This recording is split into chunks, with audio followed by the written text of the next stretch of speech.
This screen with you, जिसमें मैं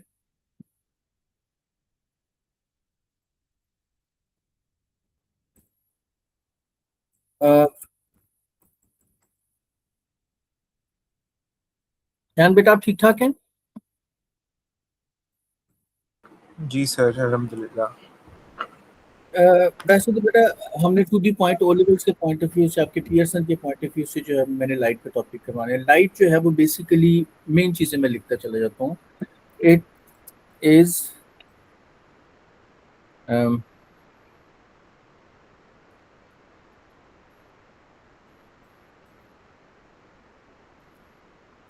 a form of energy. ठीक है, चलो मैं बल्कि लिखता हूँ, it is an electromagnetic wave.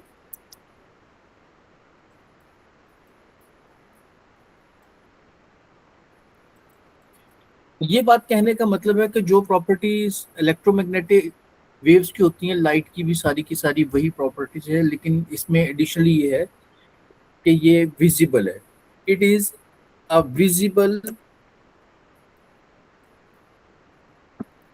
Electromagnetic waves. ठीक है, तो sir light electromagnetic sir waves की लाइट जो है एक वो कैरेक्टरिस्टिक्स जो है वो आप सब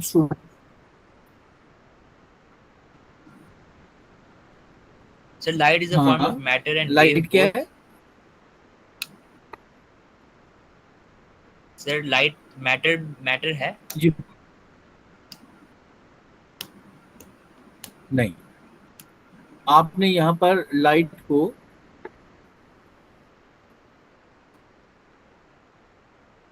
अ, यहाँ पर हम लाइट की वेव नेचर को पढ़ेंगे। ऑल्दो इट इज, लेकिन वो अ, हमारे सिलेबस में नहीं है। ओके।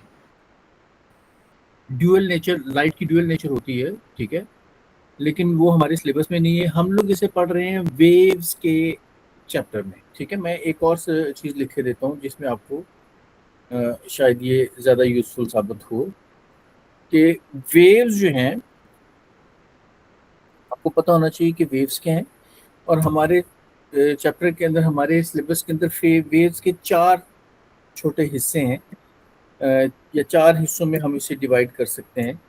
नंबर वन, वेव्स जो हैं वो हम लोगों को इसकी जनरल प्रॉपर्टीज आनी चाहिए।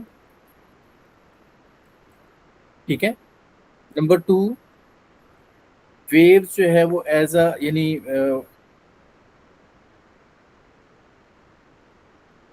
जनरल वेव प्रॉपर्टीज के अंदर हम लोग ये भी पढ़ेंगे कि वेव्स जो हैं वो उसकी मेन टाइप्स कौन सी होती हैं। मिसाल के तौर पर ये इलेक्ट्रोमैग्नेटिक वेव्स होती, ये या तो ये लॉन्गिट्यूडनल होती हैं या ये ट्रांसवर्स वेव्स होती हैं। ठीक है, तो ट्रांसफर। इवन टाइप्स जो हैं वो भी इसके अंदर शामिल है। इसके बाद हम लोग इसे पढ़ते हैं, तीन मजीद चैप्टर इसके बारे में पढ़ने हैं। अम, हम लोग इसे पढ़ते हैं इलेक्ट्रोमैग्नेटिक वेव्स। एक चैप्टर हम लोग इसके बारे में पढ़ेंगे, साउंड पे पूरा का पूरा आएगा। ठीक है, और एक चैप्टर हम लोग इसमें पढ़ेंगे जो कि पढ़ते हैं जो कि लाइट पे होता है। ठीक है, इसमें जनरल प्रॉपर्टीज ऑफ वेव्स के अंदर टाइप्स भी पढ़ी जाती हैं। ठीक है, और साथ ही साथ हम लोग वाटर वेव्स या रोप वेव्स जो हैं वो पढ़ते हैं। इसके अलावा इसके अंदर जो है वो हम लोग जनरल प्रॉपर्टीज के अंदर जो इनकी डेफिनेशंस हैं, ऑसिलेशन क्या होती है, टाइम पीरियड क्या होता है, फ्रीक्वेंसी क्या होती है, V is equal to F lambda, ये सब कुछ पढ़ते हैं। और ये पढ़ते हैं कि तमाम वेव्स जो हैं वो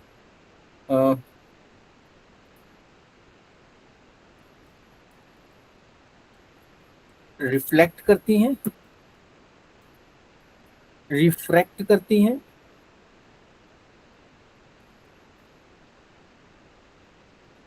ठीक है। रिफ्रैक्ट री री हाँ, रिफ्रैक्ट करती हैं, और इसके अलावा वो डिस्पर्स करती हैं। Sir dispersion and diffraction same चीज है? नहीं, डिस्पर्शन और चीज होती है, डायफ्रैक्शन और चीज होती है। और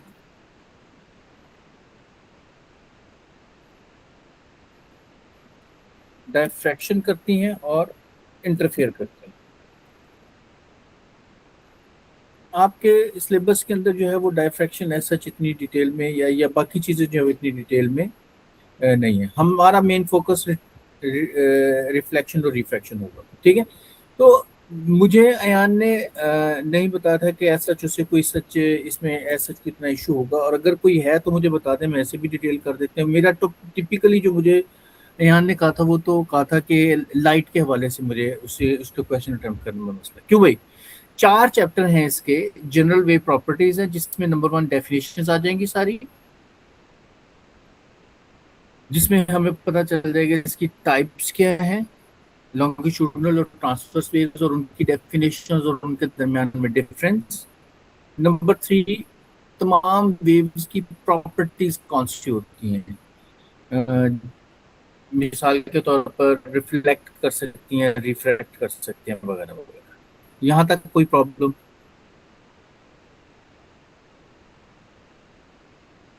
एनी प्रॉब्लम?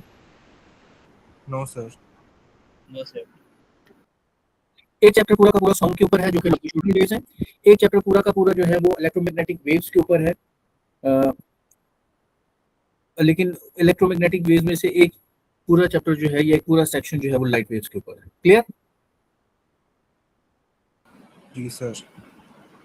Yes sir. तो मैं लाइट को ज्यादा डिटेल करूंगा क्योंकि अब हमारे पास ऐसा इतना टाइम नहीं है। तो रिफ्लेक्शन, मैं यूजुअली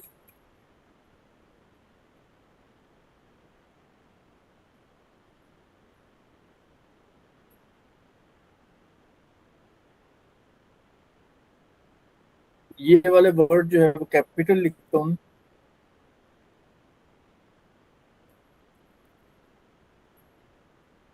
ताकि डिफ्रेंशिएट करना आसान। रिफ्लेक्शन,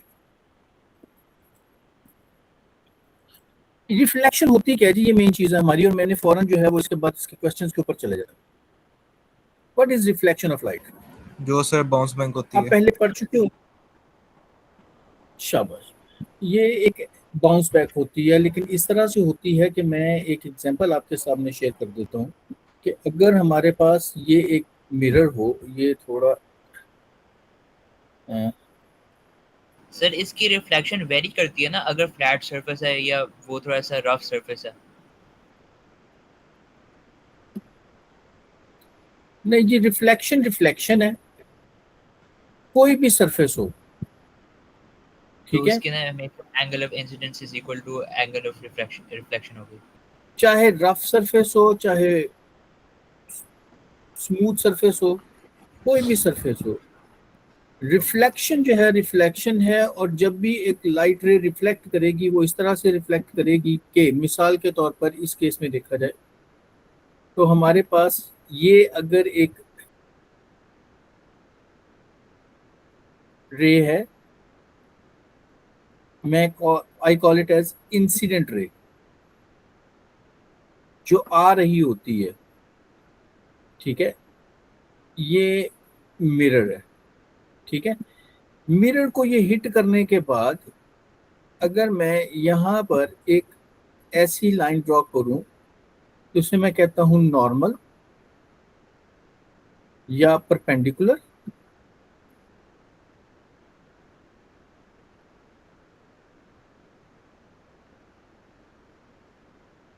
तो ये वाला एंगल जो है ये कहलाता है एंगल ऑफ इंसिडेंस।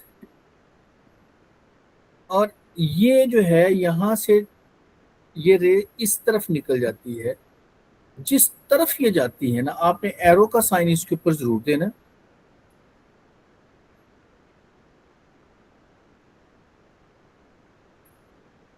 और ये कहलाएगी रिफ्लेक्टेड रे, रिफ्लेक्टेड रे। और यहां पर ये जो एंगल होता है this is called as angle of refraction. Angle of incidence और एंगल ऑफ रिफ्रैक्शन जो है ये हमेशा इक्वल होते हैं।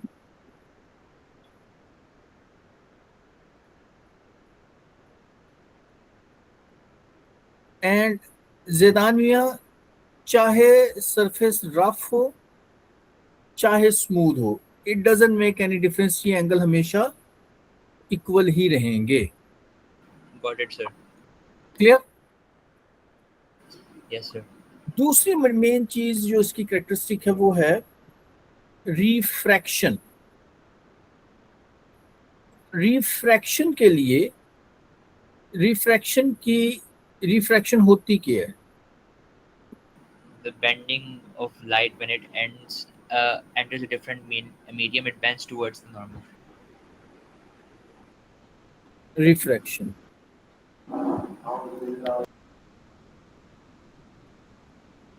मलही आया है, पता नहीं मुझे यूं लगा जैसे मलही आ गया। मिसाल के तौर पर ये एक फिगर देखिए, ठीक है। यहां पर अगर एक रे इस तरफ आ रही है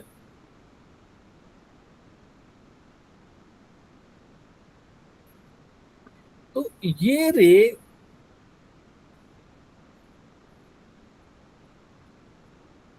चले मैं कह देता हूं एक रे आ रही है इस तरफ, ठीक है।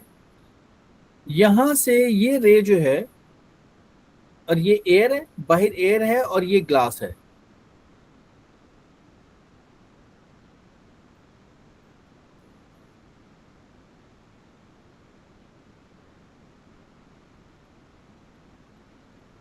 ये इधर चली जाएगी और फिर ये यहां से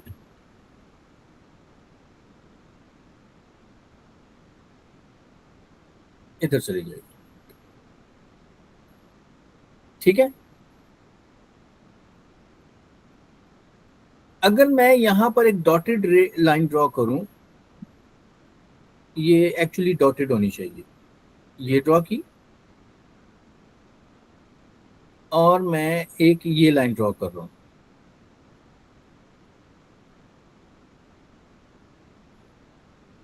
ठीक है। ये चीज जो है अगर मैं कहूं कि ये है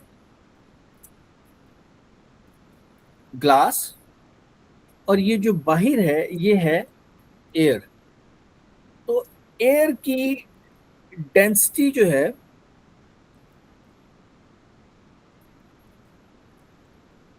लेस होती है, जबकि जो ग्लास है ये comparatively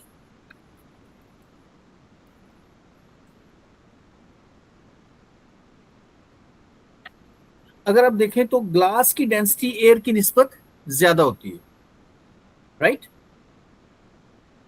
any confusion? No sir. ये जो एंगल है ना this is called as angle of incidence, और ये जो एंगल है ना this is called as angle of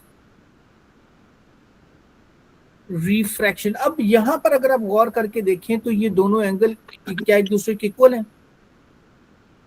no sir. No. Air के अंदर जो एंगल है वो ज्यादा है एज कंपेयर टू एंगल इन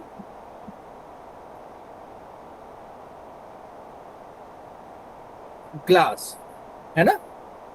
और इसी तरह से अगर आप इसे कहें नीचे जहां से ये रे बाहर निकल रही है तो यू विल सी दैट ये वाला एंगल जो है इसे मैं आई डैश अगर कह देता हूं, चलो मैं इसे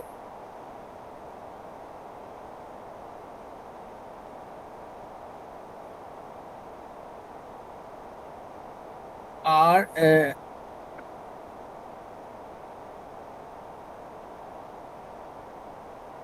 आई, और ये वाला एंगल में से कहूं तो ये आर डैश है, देखिए बेटा, एयर के अंदर ये वाला एंगल है ना ईमान से गेन, ग्लास के अंदर जो एंगल है ना, ये वाले, ये दोनों स्मॉलर एंगल हैं और इक्वल भी हैं।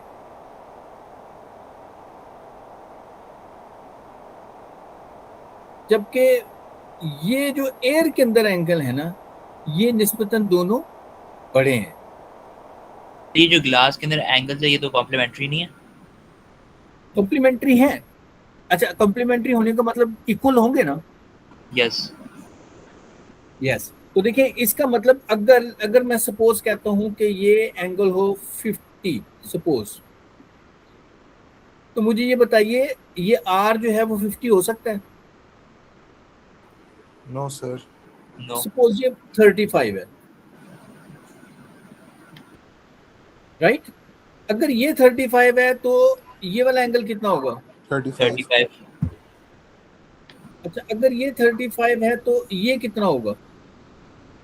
50 मेरे जस्ट कहने का मतलब है, अगर आप इन वैल्यूज के ऊपर, ये एग्जैक्ट वैल्यूज नहीं है, मेरे कहने का मतलब ये है कि जिसकी डेंसिटी ज्यादा है ना, जिसकी डेंसिटी ज्यादा है, वहां पर एंगल छोटा बनता है, और जहां पर डेंसिटी कम होती है वहां पर एंगल ज्यादा होता है,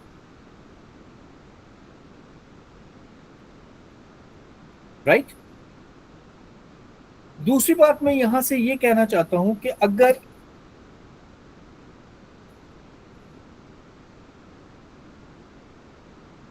एयर के अंदर एंगल इक्वल हैं और ग्लास के अंदर भी एंगल इक्वल है,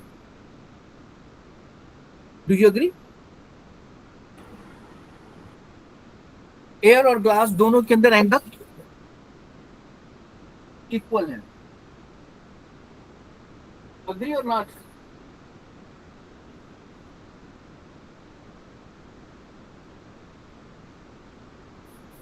हाँ जी, कोई कंफ्यूजन है इसमें? No sir. अच्छा, फिर आप ये देखें, आप इसे यूं भी एक्सप्लेन कर सकते हैं कि जब एक ray of light ray air से ग्लास में जाती है, it bends towards the normal, है ना? अगर ये इसके रास्ते में नहीं होता तो इसने किस तरफ जाना था? स्ट्रेट। इसे। है ना? जी ये सर। इस तरफ जाना था, राइट? और जी इसी तरह से अगर मीडियम चेंज नहीं होता तो इसने ये रेड वाला रास्ता इख्तियार करना था। जी सर। ये जो इसने अपना रास्ता बदला है ना, चेंज इन पाथ है, ये चेंज इन पाथ रिफ्रैक्शन है। तो what is refraction? Refraction is then basically, number one,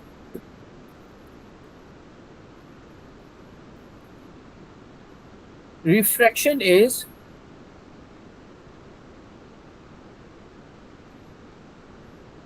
आप कह सकते हैं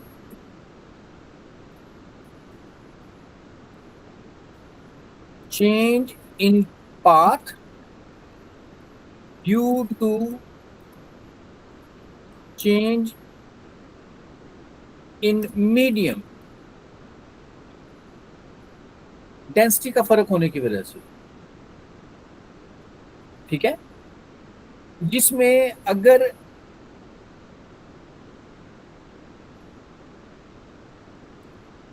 रे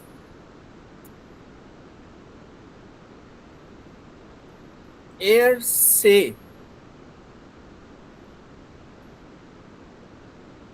ग्लास में जाएगी तो it bends towards the normal. और दूसरा क्या है? अगर से दूसरा तो बेंड अवे फ्रॉम नॉर्मल होगा व्हेन इट एग्जिट्स। शाबाश, अगर ये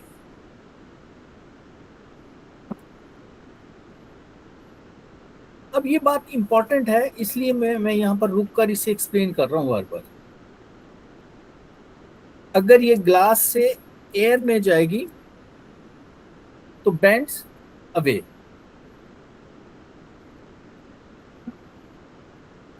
आपको अगर ड्रॉ करने के लिए, पाथ कंप्लीट करने के लिए कहा जाएगा तो आप इस चीज का ख्याल रखेंगे, राइट। फर्दर मोर, दूसरी डेफिनेशन है, अगर आप और करें, चेंज इन पाथ हो गया, यहां पर चेंज इन स्पीड भी आती है, ठीक है। एक्चुअली चेंज इन स्पीड नजर तो नहीं आ रही, लेकिन एक्चुअली यहां पर चेंज इन स्पीड भी होती है। चेंज इन स्पीड क्या होती है? सर वो जब वो डेंस मीडियम मैटर हो जाता है वो स्लो हो जाता है बिकॉज रेजिस्टेंस बढ़ जाती है बिटवीन पार्टिकल्स। एयर में मोर स्पीड और ग्लास में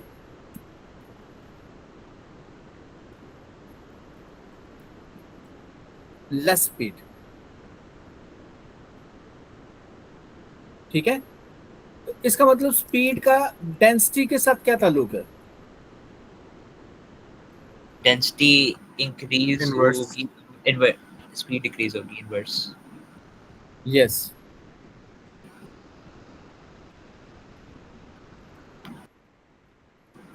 सर वैसे फ्रीक्वेंसी और टाइम का भी इनवर्स रिलेशनशिप है ना? जी, फ्रीक्वेंसी एंड टाइम का भी इनवर्स रिलेशनशिप है। फ्रीक्वेंसी ठीक है, टाइम के साथ और ज्यादा कॉम्प्लिकेट करेंगे अब आप। बता देता हूँ, एक्सप्लेन करता हूँ ये पॉइंट। यहां तक अगर मुझे कोई प्रॉब्लम है तो मुझे बताएं पहले, नो। ठीक है।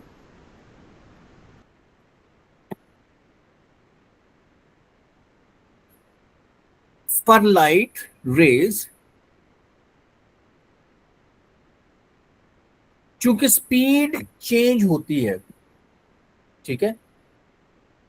What does it mean? Speed change हो गई तो इसकी फ्रीक्वेंसी चेंज होती है या वेवलेंथ चेंज होती है?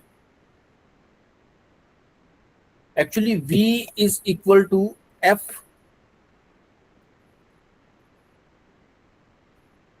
Frequency multiplied by wavelength. Sir wave speed is equal to frequency multiply by wavelength, इस फॉर्मूले पे बात करें।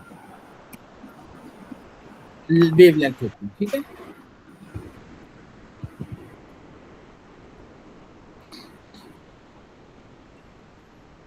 स्पीड चेंज होने का क्या मतलब है? अगर स्पीड चेंज हुई है तो क्या इसकी फ्रीक्वेंसी चेंज हुई होगी या वेवलेंथ चेंज हुई होगी? Sir frequency. अच्छा, और अगर फ्रीक्वेंसी चेंज हुई है तो क्या इसकी वेवलेंथ सेम रहती है? बस सेम नहीं रहेगी उसकी वेवलेंथ।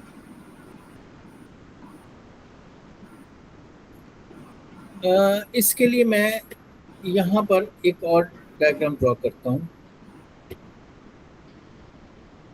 और मैं अगले पेज पे चला जाऊँ इफ यू डोंट माइंड। जरा स्पीड, जरा मुझे ना ज्यादा स्पेस मिल रहा है।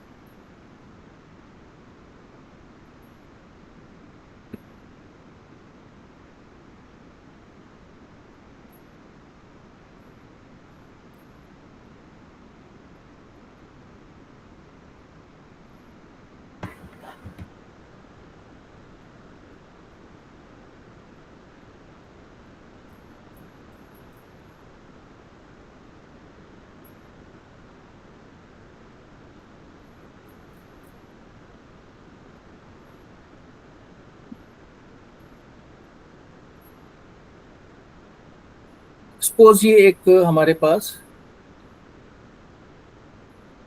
प्रिज्म है, ठीक है। ये वाइट लाइट है, ठीक है। वाइट लाइट जब इसमें से पास करती है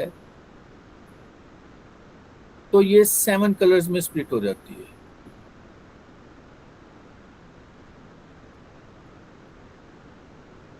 मैं सारे कलर तो ड्रॉ नहीं कर रहा, मैं इनमें से 2 कलर ड्रॉ करूंगा।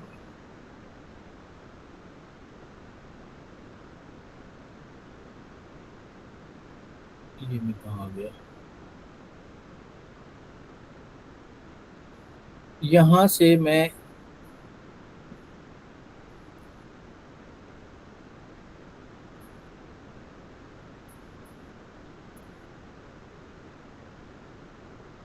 ये यूं और इसी तरह से, ये थोड़ी सी परफेक्ट नहीं बनी, लेकिन मैं टाइम को ज़रा देख रहा हूँ ताकि मैं ना टाइम भी बचा सकूँ।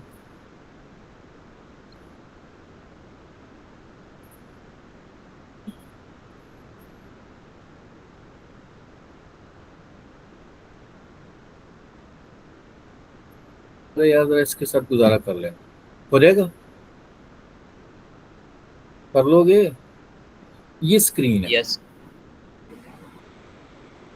ये मैं लिख रहा हूँ कि ये वाइट लाइट है,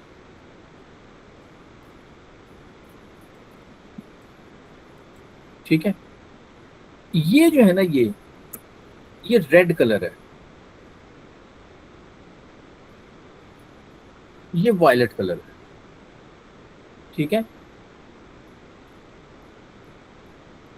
इसी तरह से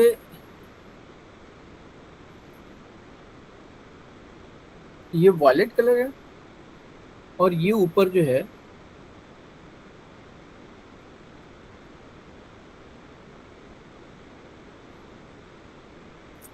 ये रेड कलर है, और इसके दरमियान में रेड से लेकर ये सारे कलर होते हैं। मुझे ये बताइए, जब यहाँ पर इसकी स्पीड क्या होगी?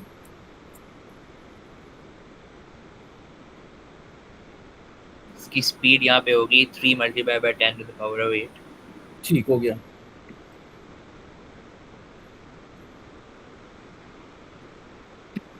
10⁸, ठीक है, मीटर्स पर सेकेंड। लेकिन क्या जब ये ग्लास के अंदर एंटर होगी तो उस वक्त इसकी स्पीड यही होगी? नहीं सर, तब No, उसकी sir. Speed 10 raise to the power 7 या 6 होगी। स्पीड यहाँ पर 3 raise multiply by 10 raise to the decrease कर पावर। जाती है, चाहे वो रेड हो, चाहे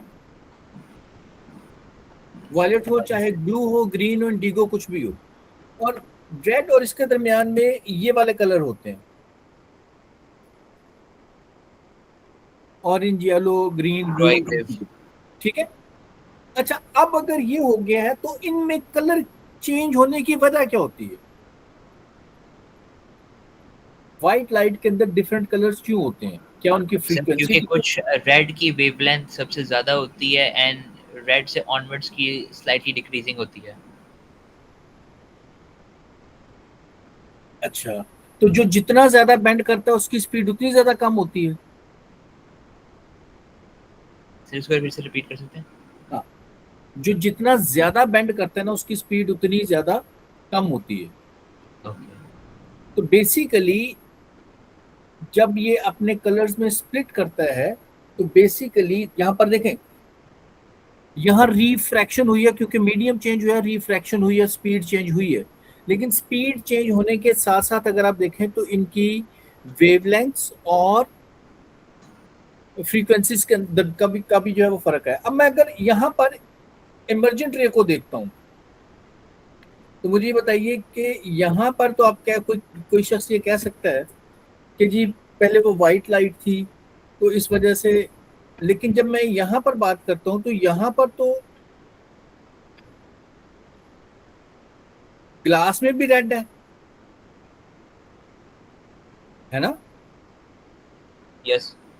और ग्लास से बाहर भी रेड है। अब क्या हुआ कि अब यहाँ पर स्पीड चेंज नहीं हुई? हुई है सर। फिर अगर स्पीड जो है वो पहले से, स्पीड क्या हुआ, स्पीड पहले से इंक्रीज करेगी, ज्यादा। इंक्रीज करेगी। तो मुझे ये बताइए कि अब इसकी वेवलेंथ चेंज हुई है?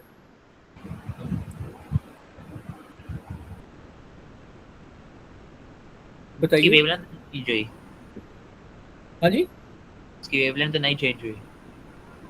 क्योंकि अगर वेवलेंथ चेंज हुई होती तो कलर भी चेंज होता यस। है ना। जब लाइट डिफरेंट मीडियम पे के अंदर एंटर करता है तो उसकी सिर्फ फ्रीक्वेंसी पे इम्पैक्ट होता है। फ्रीक्वेंसी पे फर्क पड़ता है। Okay, got it.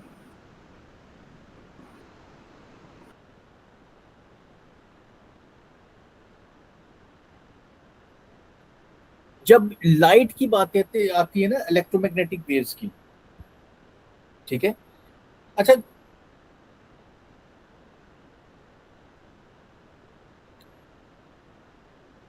यहां तक कोई प्रॉब्लम? यहां तक कोई no problem? Sir, no sir.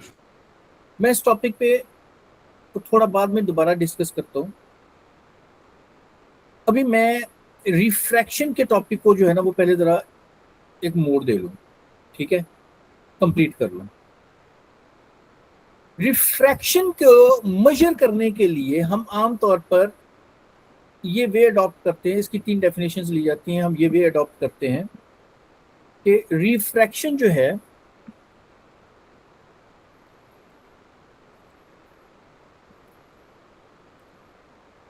Number 1 change in path है,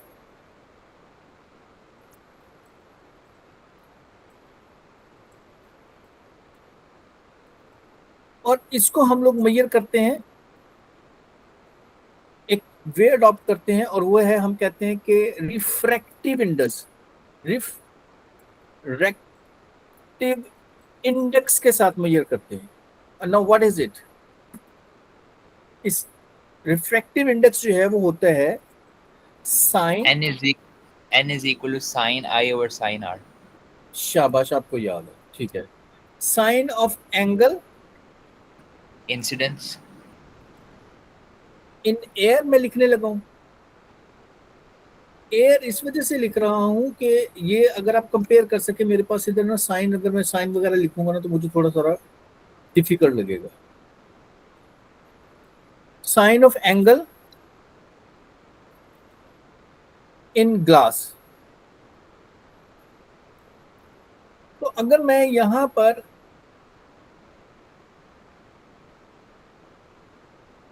ये मैं बेसिकली कंपैरिजन करना चाहता हूं, ऊपर हमेशा एंगल बड़ा लिखना है और नीचे एंगल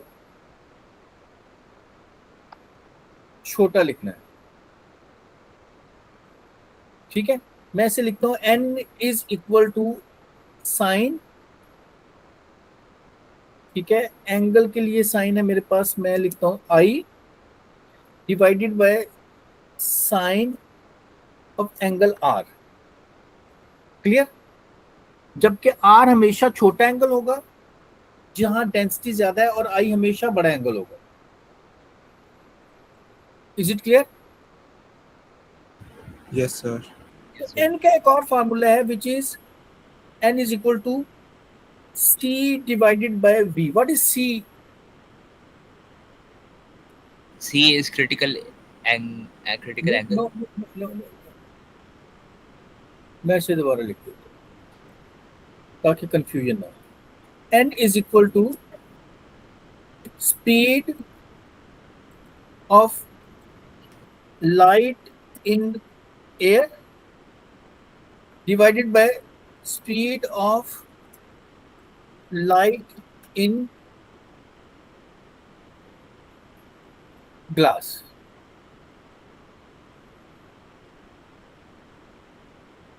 ठीक है, speed of light in air और speed of light in glass, यानी स्पीड, जो स्पीड होती है, सी जो है C stand for speed of light in air. तो एयर के अंदर स्पीड ज्यादा होती है, वो डिवाइडेड बाय स्पेयर, ग्लास के अंदर स्पीड कम होती है, डिवाइडेड बाय दैट वन। अस्सलाम वालेकुम शावेज, सलाम। क्या हाल है? ठीक हूँ जीते रहो। अल्हम्दुलिल्लाह। आपको कैसे पता चला ये क्लास चल रही है? ये जिदान ने लिंक भेजी थी। जीते, जीता रहो। और ये बेसिकली इस तरह की क्लास थी कि इसमें मैंने बिल्कुल बेसिक लेवल की जो है वो चीज़ें शेयर करनी थी, इसलिए मैंने आपको सेपरेटली लिंक शेयर नहीं किया। और मैं आपको मैंने पूछा था, एक मैसेज किया था, उसमें मैंने आपसे पूछा था कि अगर आपके टिपिकल कोई प्रॉब्लम्स हैं तो वो मैं आपके लिए आप अलग से कर सकता हूँ, क्योंकि इसमें मैंने बहुत ज़्यादा डिटेल के अंदर छोटी छोटी चीज़ों को इतनी ज़्यादा डिटेल में करना है करना था कि वो समटाइम्स मोस्टली चीजें ऐसी होंगी कि शायद आपको आती हूँ, तो मैं चाहता था कि आपका टाइम वेस्ट ना हो, इसलिए मैंने आपको सेपरेटली नहीं भेजा, लेकिन you are more than welcome. ठीक है। और दूसरा कोई माइंड नहीं करे इस चीज के लिए, क्योंकि फिर बाजूकात ये होता है कि कुछ बच्चे जो है वो फिर इग्नोर हो जाते हैं। I hope so you won't mind it and anybody won't mind it. अच्छा, दूसरा ये फार्मूला आप जो है वो अप्लाई कर सकते हैं कि ये जो एन है, यानी यहाँ पर न्यूमेरिकल प्रॉब्लम के लिए अगर स्पीड्स की फॉर्म में डिस्कशन हो रही हो, तो फिर आपको पता होना चाहिए कि ये जो सी है ये स्पीड ऑफ लाइट है, ठीक है, और जो वी है ये speed of light in air है divided by speed of light in glass. ठीक है, एन इज इक्वल टू, तो ये दो फार्मूला जो है वो आमतौर पर यहाँ पर इस्तेमाल होते हैं। इसके अलावा दो और टर्म्स हैं, दो और चीजें हैं, जो दो तीन छोटी छोटी, जो यहाँ पर जो है वो लाइट के हवाले से चली जाती हैं। मिसाल के तौर पर और इसमें मैं एक सेमी सर्कुलर ग्लास की एग्जांपल से मैं critical angle, total internal reflection की बात करने लगा, वो कैलकुलेशंस इसके अंदर इन्वॉल्व है। ठीक है, अब वो क्या है? For that I would say के मेरे यहाँ पर सेमी सर्कुलर ग्लास फिगर मेरे पास नहीं है।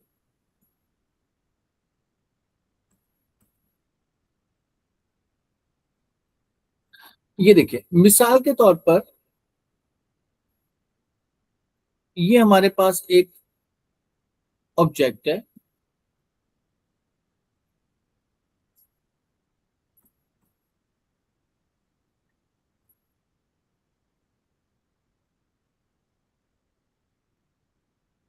ठीक, इसके साथ मैं ऐसा कर रहा हूं कि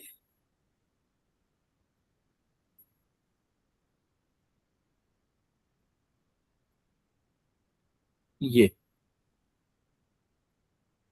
इसे आप स्ट्रेट कंसीडर कीजिए, राइट। नाउ अगर इस तरह के ऑब्जेक्ट में हम लोग देखते हैं कि अगर एक रे ऑफ लाइट है जो सीधी यहां से इसके अंदर जा रही है, तो इसका तो क्रिटिकल एंगल रिफ्रैक्ट जीरो होगा। शाबाश, जीते रहो। What about at this position, यानी मैं कहूं कि यहां पर क्या होगा? फिर आई डोंट थिंक कुछ होगा। एक मिनट एक मिनट एक मिनट, यहां पर ग्रिप में नहीं आ रही है, ये एंगल है जीरो। अगर ये सरफेस के परपेंडिकुलर होना, मिसाल के तौर पर अगर एक रे यूं आ रही हो, ये अगर ये सरफेस के साथ 90 डिग्री बना रही हो या नॉर्मल के साथ जीरो बना रही है, एंगल ऑफ इंसिडेंस अगर जीरो हो, अगर एंगल ऑफ इंसिडेंस जीरो हो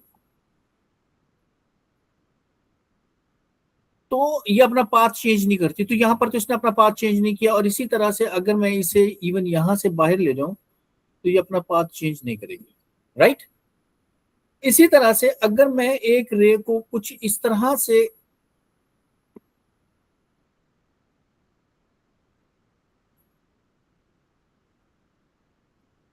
ये, व्हाट अबाउट दिस वन, यहां से ये सीधी इसमें जा रही है, ये हमेशा यहां पर 90 डिग्री हमने कंसिडर करना। ये ग्लास है जी, ये एयर है ए, यहां से ये रे सीधे नहीं जाती, बल्कि you can see that glass से एयर की तरफ जाते हुए इसका एंगल इंक्रीज कर गया है, जहां डेंसिफाई वहां पर एंगल ज्यादा होगा। यहां तक कोई कंफ्यूजन? जी, अगर मैं यहां पर एंगल ऑफ इंसिडेंस और ज्यादा बढ़ा दूं तो ये रे एक वक्त आएगा यहां पर आ जाएगी, angle Now, of this refraction कम होता जाएगा. ये जो एंगल है ना, angle of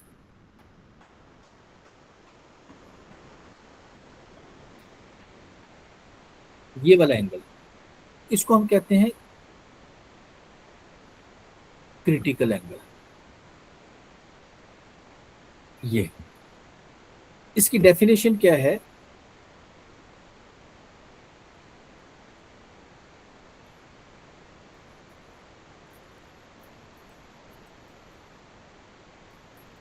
critical angle, it is angle of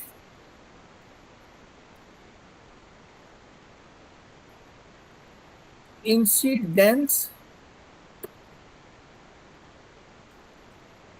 in denser medium. Angle of incidence in denser medium for which angle of refraction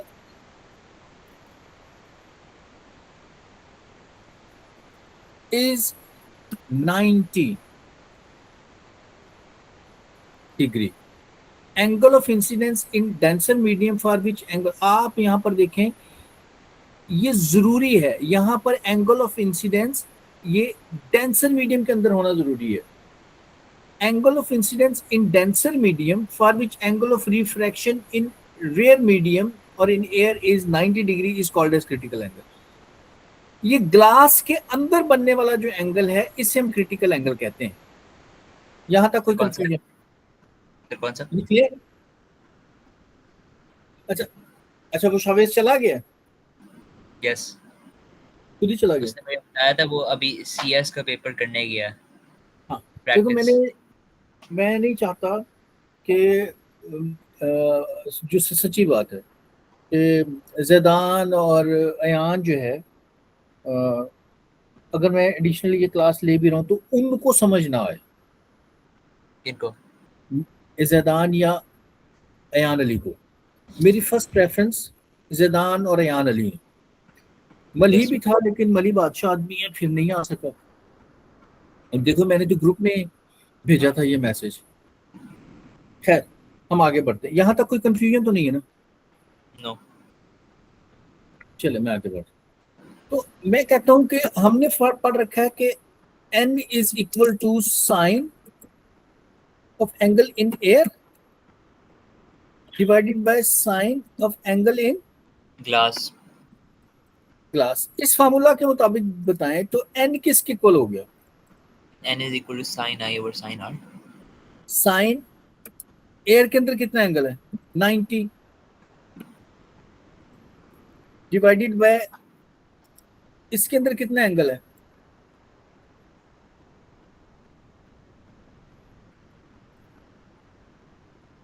sign C. तो n क्या है? N refractive index. तो उसकी वैल्यू कितनी है? देखिए, अगर तो ये ग्लास होता है तो फिर तो ये हो जाती है 1.5. अगर ये वाटर और एयर भी तो हो सकते हैं. ये डिपेंड करता है कि डेंसर मीडियम कौन सा है और रेयर मीडियम कौन सा है. समझ आई बात की? यस. अगर डायमंड होगा तो उसकी जो रिफ्रैक्टिव इंडेक्स है इवन उससे भी ज्यादा होगा. ठीक है, अगर ये ग्लास और वो, लेकिन अगर हमें ना पता हो तो फिर हम एन लिख सकते हैं. डायमंड वो ट्रांसलूसेंट है या ओपेक है? उसमें से लाइट पास करती है, वो रिफ्लेक्ट करता है. मतलब ट्रांसलूसेंट है. हाँ जी. अच्छा, साइन 90 कितना होता है? 1. यस. तो ये क्या हो जाएगा? Sine angle C. तो यहां पर अगर आप देखो तो आप अगर इसे कैलकुलेट करना चाहो तो साइन एंगल सी जो है वो किसके इक्वल हो जाएगा? 1 डिवाइडेड बाय एन, या आप कह सकते हैं कि angles, C is equal to sine inverse 1 over n. हाँ, C is equal to Sine inverse 1 over sine n. Inverse 1 over n. 1/n। Ayaan बेटा मुझे एक बात बताइए, क्या आपको समझ आ रही है ना? जी सर। कोई ऐसा पॉइंट जहां पर आपको समझ ना आई हो? No sir. क्लियर है? अच्छा, दूसरी इंपॉर्टेंट चीज जो है वो ये बनती थी कि आपको क्रिटिकल एंगल के हवाले से सारी इंफॉर्मेशन मुझे पता हो, बेसिक चीजें पता हो। ठीक है। तीसरी चीज आपको पता होना चाहिए कि टोटल इंटरनल रिफ्लेक्शन क्या होती है। क्या चीज?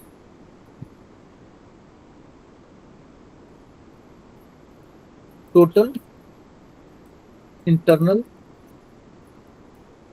रिफ्लेक्शन। जैसा कि नाम से पता चल रहा है ये रिफ्लेक्शन, लेकिन इसकी दो कंडीशंस है। ये हमेशा it occurs in denser medium only। ठीक है। कंडीशन वन ये है,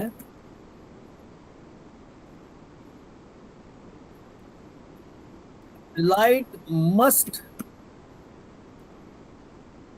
move from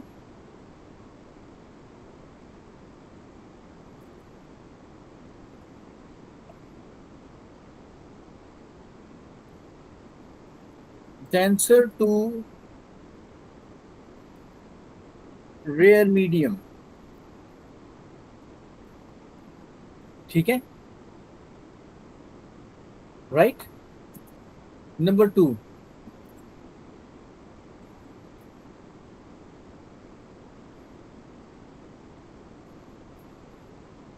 कंडीशन टू ये है,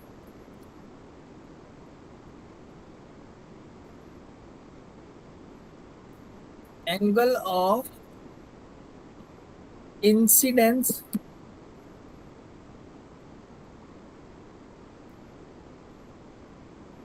must be greater than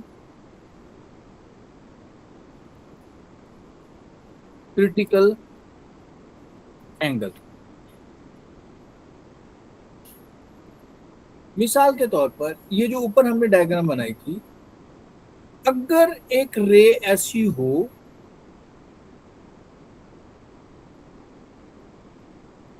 ये देखें, ये अब देखें, ये वाली जो रे है, ये जो रेड वाली है, इसका एंगल इवन क्रिटिकल एंगल से भी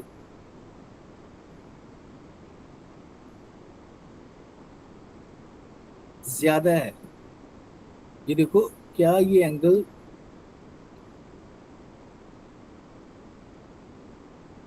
क्या ये वाला एंगल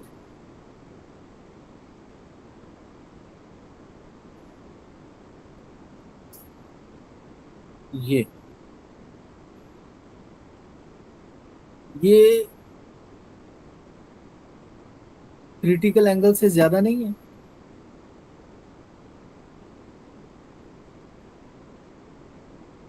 क्यों जी?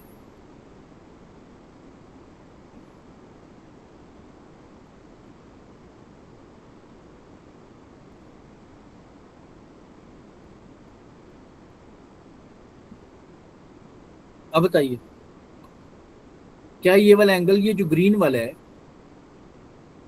ये क्रिटिकल एंगल से ज्यादा एंगल नहीं है? ये वाला एंगल क्यों है अली? सर ज्यादा है शायद। ज्यादा है। तो क्रिटिकल एंगल के, ये टोटल इंटरनल रिफ्लेक्शन के लिए जरूरी है कि angle of incidence critical angle से ज्यादा हो और डेंसर मीडियम में हो। तो उस केस में ये आई और आर हमेशा बराबर होते हैं। देखो, जब आई और आर बराबर है तो फिर ये रिफ्रैक्शन तो ना हुई। और ऐसे में देखिए, लाइट ग्लास में से बाहर निकल ही नहीं पाती। मेन चीजें ये हैं, और डिटेल्ड में और बेशुमार बेशुमार बेशुमार छोटी चीजें बेशुमार होती है, लेकिन मेन चीजें जो है वो इसकी ये है। अभी बाकी जितनी चीजें भी बनती है ना, वो आप अगर इसके क्वेश्चंस प्रैक्टिस करें ना, तो क्वेश्चंस को प्रैक्टिस करने से ऑब्टेन होनी चाहिए। अच्छा, क्लास किस टाइम तक लेंगे? आप बताओ। सर आई थिंक आपको बताना चाहिए, because I need to also schedule the rest of my day. जीते रहो बेटा। मैं इससे रिलेटेड एक आध क्वेश्चन करवाने लगा हूँ। मुझे तो बजाते खुद जो है ना वो कहीं जाना था, लेकिन मैंने ना चाह रहा हूँ कि मैं आपको, जब आप मुझे कहें कि हमें ये टॉपिक आ गया है, तो फिर मैं करीबन दो बजे तक 2:10 तक क्लास ले जाऊँ। और इसके अलावा अगर आपको प्रॉब्लम हो तो बेटा जैदान बेटा आप मुझे कह सकते हैं, और आप अपने फ्रेंड से भी कहें। मैं सबको इकट्ठा अभी इस वजह से नहीं कर रहा कि हर एक के ना अपना अपना वे है, और मैं किसी का टाइम वेस्ट नहीं करना चाहता। और आपके सर पे जो है ना वो कंप्यूटर्स भी है, किसी ने कंप्यूटर प्लान किया होगा, है ना, कोई उर्दू के paper. Actually the next 3 days की जो लाइनिंग है ना, it's quite bad. There is 4 इसलिए एग्जाम्स हाँ इन द इसलिए नेक्स्ट मैंने 3 डेज। हाँ इसलिए मैंने इसे पुश नहीं किया। अलबत्ता ये है कि कल 12 बजे, 11:30 12 बजे के करीब मैं दोपहर में चाह रहा हूँ कि मैं सारी क्लास की ना एक क्लास कर लूँ। वो मैं ओके कलेक्टिव एक टेस्ट लगा लूँ। ठीक है, वो आप पर्सनली एक दूसरे के साथ शेयर कर दीजिएगा। लेकिन कल, या कहते हो तो रात 9 बजे कर देता हूँ। सर रात को 9 बजे पेपर देके फ्री होना है। नहीं नहीं, आज आज आज। अच्छा आज सर देख लें। चलो मैं पहले ये तो करवाऊंगा। ठीक है, ओके यहाँ सर। तक कोई प्रॉब्लम? नो। No sir. अच्छा बेटा, मैं ना इसे अभी इतने क्वेश्चन आपके साथ शेयर करने लगा। ठीक है, हम करके देखें कि क्या हमें कोई क्वेश्चन भी आता है इससे रिलेटेड, या हम कोई क्वेश्चन हम कर ही नहीं सकते।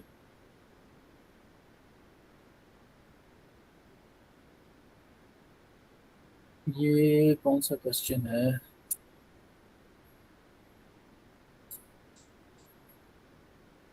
चलें ये देखें जी।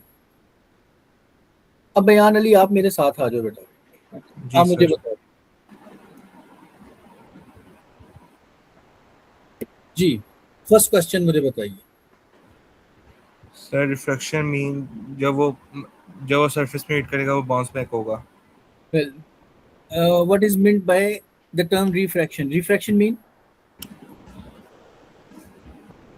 सर जब वो सरफेस में हीट करेगा तो वो बाउंस बैक करेगा। बेटा वो रिफ्लेक्शन होता है।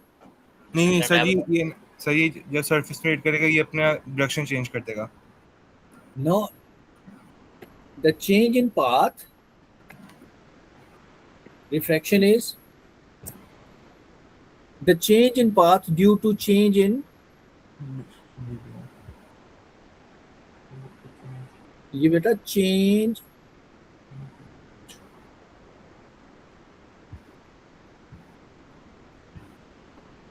चेंज दिखाई पड़ रहा है, लिखा हुआ इसके ऊपर। जी सर। ये है चेंज इन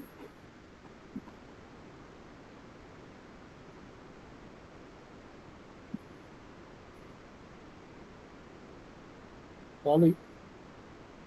एक मिनट जरा होल्ड रखना बेटा। हाँ अच्छा, तो उन्होंने पहले से फर्स्ट में बता दिया था, कॉल करने से नहीं पहले जैसे कि चांद आया है रात तक। अच्छा, तो चांद बुध दर्शन ये अगर फिर भी निकल के से तो फिर उन्होंने मतलब चांद ना ले ठीक, फिर भी मैं किसी का नंबर सेंड करता हूँ सेंटर पे। मैं नंबर सेंड किया लेकिन मैं कॉन्टैक्ट हुआ नहीं किया। ठीक, चांद वाले घर से। ठीक है, फाइन, ओके। अच्छा बेटा, ये है refraction, change in path due to change in medium is called refraction.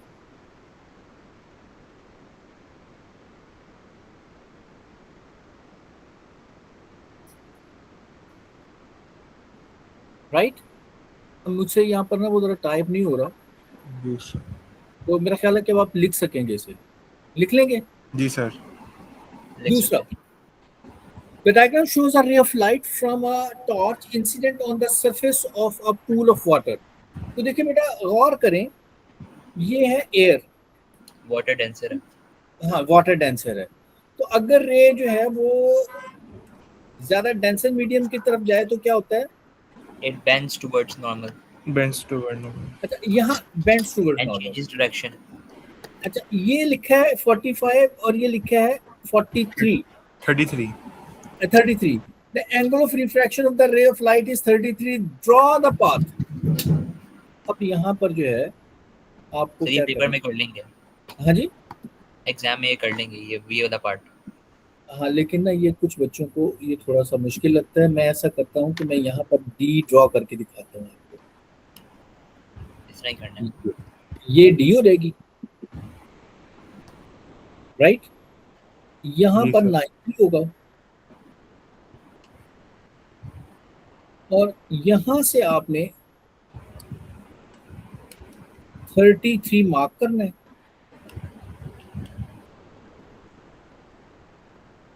और वो जो पॉइंट 33 वाला होगा, ये और ये मेरा ख्याल है कि 33 इससे जरा यूं होना चाहिए, ये 33 और एरो भी देना है। अगर ये एंगल 33 होगा तो फिर बेटा नंबर मिलेंगे। क्लियर? जी सर।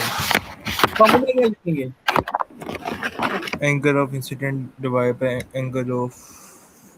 सर अगले का आंसर 1.29 आता है। अगले का आंसर 1.29 आता है, सो अबाउट 3। इससे अगले पार्ट का वो आपने कैलकुलेट कर लिया? यस। अयान बेटा, आपको कंफ्यूजन तो नहीं है इसमें? No sir. कैसे करेंगे फिर? जी सर। कैसे करेंगे? इधर लिखेंगे n n is equal to sin 45 divided by sin 45। Sign 45 कितना होता है? एक सेकंड से मैंने कैलकुलेटर में डायरेक्टली इनपुट कर दिया था। बेटा कैलकुलेटर मिस नहीं करना, ना ही आपने देखा ना कि इस क्वेश्चन के अंदर भी वो जो है वो कैलकुलेटर की भी जरूरत है और मैथ्स बॉक्स की भी जरूरत है।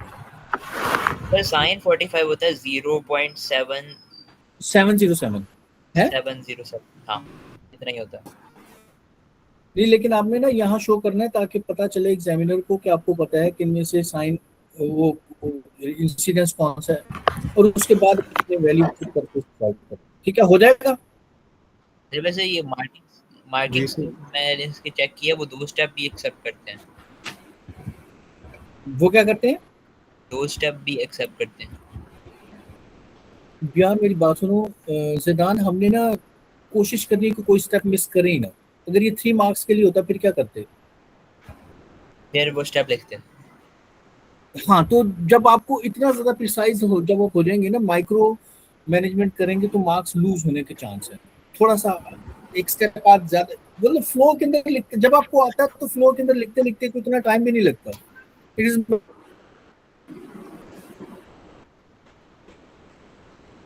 It will be the matter of few seconds only, है ना? Light from the torch is incident on the water surface at an angle greater than the critical angle.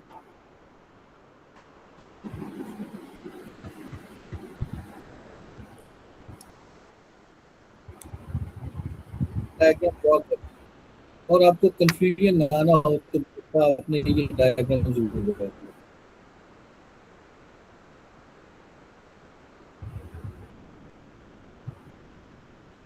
यहाँ से एक रे इंसिडेंट कर दें, यहाँ डॉटेड लाइन बना है,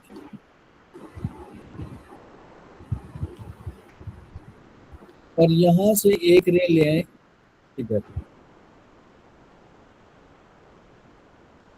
ठीक है, ये एंगल आपने इससे इक्वल लिखना।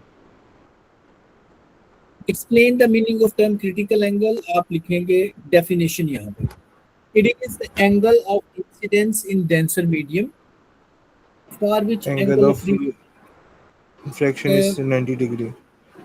हाँ जी, ठीक है। तो वो कहता है, एक minute, light from the torch is incident on water surface at an angle greater than, चूंकि उसने कहा हुआ है कि angle greater than critical angle है, तो इसलिए जो ड्रॉ करना है वो आपने ये करना है, रे दोबारा इस तरफ आनी चाहिए। Okay sir. लेकिन जब ये कह रहा है explain the meaning of critical angle, तो मीनिंग ऑफ क्रिटिकल एंगल के लिए आप कह सकते हैं कि अगर ये एंगल ऑफ इंसिडेंस कम होता, ये वाला एंगल जो है ये क्रिटिकल एंगल है वाटर के अंदर, जब एंगल ऑफ ट्रैक्शन जो है वो 90 डिग्री, ठीक है। Any problem? No sir. State the formula लिखिंग का, ये मैंने पहले बताया हुआ कि ये फार्मूला क्या होता है। n is equal to Uh, 1 over so C is equal to sine inverse 1 over n. शाबाश शाबाश शाबाश, ज़ैदान कमाल हो गया। Sine inverse 1 over 10.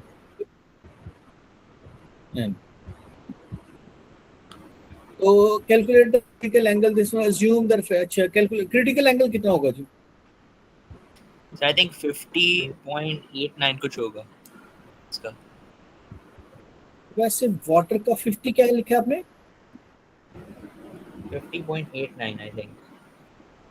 तो सर हाँ ठीक है, समझ आते हैं। एक्चुअली वाटर का रिफ्रैक्टिव इंडेक्स 1.3 है, ये होता है 1.33। अगर ये 1.33 हो ना तो क्रिटिकल एंगल होता है 49 डिग्री। तो चूंकि ये 49 1.3 है, 33 होगा, तो वो भी 49 नहीं, वो 50 के अराउंड जा सकता है। Fine, clear? Yes. अच्छा जी, the ray of light leaves the torch as shown in this one. तो मुझे ये बताइए, ये क्रिटिकल एंगल से ज्यादा ही हो गया ना, तो अब आपने 45 55 के ऊपर ये ड्रॉ कर दे। और अगर चूंकि इन्होंने यहाँ पर ये अलग से इसका पार्ट दिया हुआ है, उन्होंने कहा कंप्लीट द पार्ट, तो ये करेंगे, तो फिर So ये यहाँ पे वाली वो डायग्राम 50 जो है ना डिग्री उस, ड्रॉ करेंगे। हाँ यहाँ पे वो 50 डिग्री वाला एंगल ड्रॉ करेंगे। यहाँ 50, तो आपको ये 50 बनाने की जरूरत नहीं, आप सिंपली यहाँ पर क्रिटिकल एंगल लिखें और यहाँ पर जो है ये रेड वाला हिस्सा बना लीजिएगा, ब्लू वाला जो है ना ये ना बनाइएगा, क्योंकि यहाँ पर एक्सप्लेन क्रिटिकल एंगल को कर रहे हैं। एक्चुअली इसके ए पार्ट के अंदर जो है वो क्रिटिकल एंगल है, तो क्रिटिकल एंगल के लिए आप सिंपली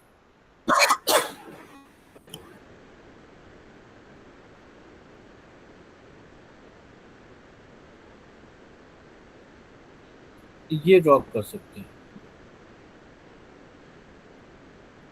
और कह सकते हैं कि ये क्रिटिकल एंगल, ठीक है। तो अगर आप और करें तो ये ऐसा इतना मुश्किल नहीं है। अच्छा, this question is about refraction. तो रिफ्रैक्शन क्या होता है? State the formula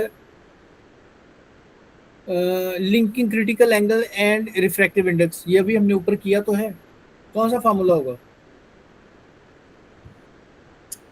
Sin C is equal to 1 over n. ये वाला है ना? वैसे इसकी ये सिंप्लीफाइड फॉर्म लिखेंगे या ओरिजिनल फॉर्मूला लिखेंगे? जो मर्जी लिख दें आप, दोनों एक्सेप्टेबल है, ठीक है, right? Yes. Diamond has a critical angle of this one. Calculate the refractive index. N is equal to 1 over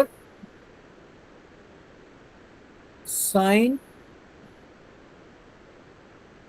26. So I think 2.32 आ रहा है। 2.3 ही है इसका। Yes. डायमंड का 2.3 होता है। Okay. The diagram shows a light ray entering a block of diamond. Complete the diagram to show the light, the emergent light. तो देखिए बेटा, ये हमारे पास, देखिए हमें पता है ना formula, n is equal to sine आई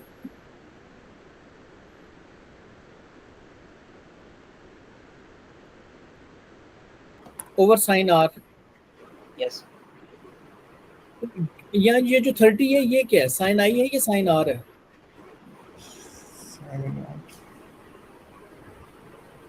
ये हाँ जी, साइन साइन आ रहा है। साइन आई है। साइन आर है। पूछो क्यों? क्यों? मैंने क्योंकि सही बताया ग्लास था। के अंदर है, ब्लॉक के अंदर है। जी, हाँ जी, आपने बड़ा एंगल हमेशा ऊपर लिखना है। ओके। तो बड़ा एंगल जो है वो ग्लास के अंदर होगा।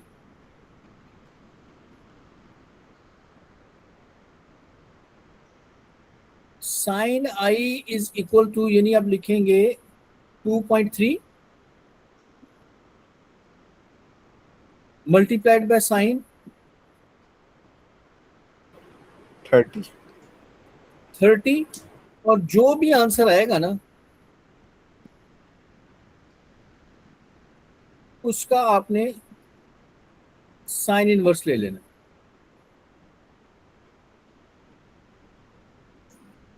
साइन इनवर्स, ये यहां पर जो भी इसका आंसर आया था, तो ये 30 से ज्यादा एंगल आएगा। जी सर। तो इसने थोड़ा सा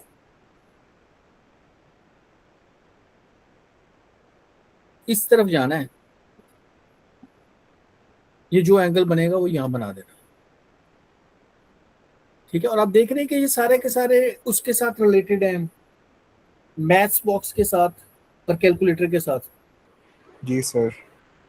अच्छा, a student plans investigate to determine the refractive index of glass. ठीक है, तो है उसके पास क्या है, रे बॉक्स है, रेक्टेंगुलर ग्लास है, प्रोटेक्टर है, सर पेंसिल वो है। रे बॉक्स में वो लेजर होता है? आपने वो, मैंने लैब के अंदर जो है ना आपको लेजर के साथ आपको करवाया हुआ प्रैक्टिकल इसका। करवाया हुआ है सर, मैं पूछ रहा हूँ रे बॉक्स में आपने लेजर होता है? लेजर की बजाय, नहीं नहीं नहीं नहीं, आपने लेजर की बजाय लिखना आपने उधर रे बॉक्स है। तो रे बॉक्स में क्या होता है? यार एक डब्बा सा बना देना है बस। क्या मतलब? उसमें से रेज निकलती हैं। बेसिकली लेजर नहीं हुआ ये? नहीं बेटा, वो ना इसके ये डब्बा सा है, इसके अंदर ना ये बल्ब रखा होता है, अच्छा, बल्ब। लाइट लाइट है। हाँ, वाइट लाइट आएगी। ठीक है, उस वाइट लाइट के आगे ना यहाँ पर सुराख किया होता है। तो जो सर रे बॉक्स और लेजर में से एफिशिएंट कौन सा होता है? वाइट लाइट है ना वो डिफरेंट। हाँ, लेजर और रे क्या? बॉक्स में से एफिशिएंट कौन सा होता है? देखो बेटा, मैंने जानबूझकर एफिशिएंसी को बेहतर करने के लिए, बेहतर दिखाने के लिए मैंने ये किया था। जो हमारी ओके। लैब में रे बॉक्स है ना वो लोकल मेड है, उनकी जो है ना वो efficiency अच्छी नहीं है, उसमें रिजल्ट इतना अच्छा नहीं आना था। उसमें ओके। 7 कलर्स थे, वो कलर स्प्लिट हो जाने थे, कलर डिम हो जाते हैं। तो इन ऑर्डर टू शो कि मैं आपको रिजल्ट अच्छा दिखाऊं, मैंने वो लेजर लाइट इस्तेमाल की है। लेकिन जब आपको एग्जामिनर ने, जैसे इस क्वेश्चन के अंदर ही देखो, आपको एग्जामिनर ने अगर लेजर लाइट दी ही नहीं है तो फिर आप लेजर लाइट के साथ कैसे कर सकते हैं? नहीं सर, वैसे इसका एक सिमिलर क्वेश्चन था in one of the regional papers. क्या? देयर हाउ देयर आपने ये एक ग्लास बॉक्स का रिफ्रैक्टिव इंडेक्स किस तरह मेजर करना है, एंड उसके अंदर वो सारी रिक्वायरमेंट्स नहीं थी गिवन। हमने ये सारी रिक्वायरमेंट्स लिखनी थी आंसर में। वो ठीक है, लेकिन अगर आप यहाँ पर देखो तो उन्होंने गिवन क्या है, रे बॉक्स। रे बॉक्स। मैंने उसे सर्कल भी इसी वजह से किया, जब गिवन रे बॉक्स है तो फिर हम रे बॉक्स लिखें। ओके। इसका एक एक्सपेरिमेंट पिंस के साथ भी है। अगर उसने रे बॉक्स ना दिया होता, पिंस दी होती, तो हम पिंस के साथ कर रहे होते। सर पेन्स के साथ कौन सा एक्सपेरिमेंट है? उसमें बेटा चूंकि वो जब नहीं किया हुआ तो डिफिकल्टी क्रिएट कर सकता है, लेकिन होता यह है कि एक पिन यहाँ लगाते हैं, एक पिन यहाँ लगाते हैं। अब मैं कह देता हूँ उसे, सपोज ये P1 है, ठीक है, ये P1, ये P2 है, इन दोनों को इधर से देखते हैं। ठीक है, और यहाँ पर एक और पिन लगा देते हैं which is called as P3। फिर दोबारा इधर से देखते हैं जहां पर ये चारों पिन, दो ये वाली और दो ये वाली एक ही लाइन में दिखाई देना, हम वो ये इंसिडेंट रे बन जाती है इन अच्छा पिंस को सर, निकाल। इसको ना एक्सप्लेन करेंगे थोड़ा सा ये बता तो रहा हूँ, कॉम्प्लिकेटेड है। इसको ना इसलिए एक्सप्लेन कह करें। रहा था ये, तो इसको इसके साथ मिला देते हैं। तो पहले आप कहेंगे कि हम P1 लगाते हैं। P1 और P2 5 सेंटीमीटर के डिस्टेंस के साथ जो है, five they must be 5 centimetre apart from one another. ठीक है, दो पिंस लगा देते हैं। फिर इन दोनों पिंस को, अब जरा देखना इधर मेरी तरफ, जैसे ये ब्लॉक है ना मेरे पास, एक पिन इधर लगा एक इधर लगा, लेकिन देखना इसको इस साइड के, इसके अंदर से, ग्लास के अंदर से, पहली दोनों पिनों को इस ग्लास के अंदर से देखकर उन दोनों की सीध में तो तीसरी पिन लगा दी, और इस तरह से लगानी कि तीनों एक ही लाइन में नजर आए। जैसे देखो ये तीन उंगलियां, लेकिन जब एक नजर आए, और इसके बाद एक चौथी लगाई जिसमें दो ये और ये तीनों एक ही लाइन में नजर आए। तो जब ये चारों एक ही लाइन में हो जाए तो फिर उसके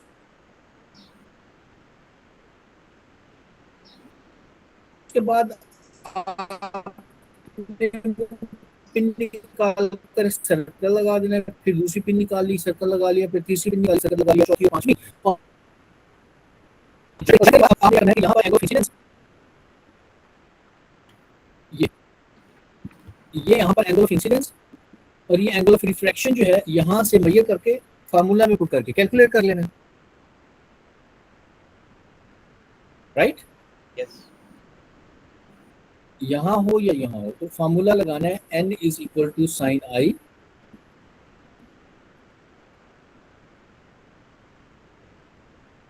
over sine are.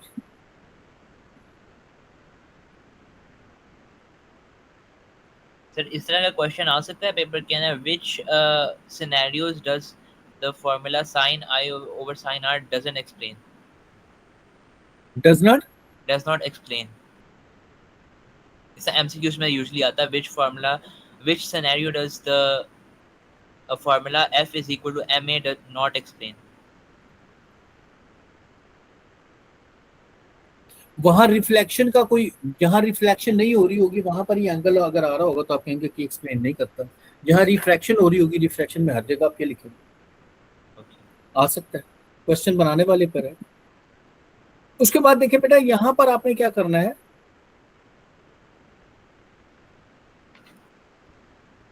Plot the graph, एक तरफ साइन आई लिख लेना है, ठीक है, एक तरफ साइन आर लिख लेना है। सपोज ये साइन आई है इन डिग्रीज और ये साइन आर है,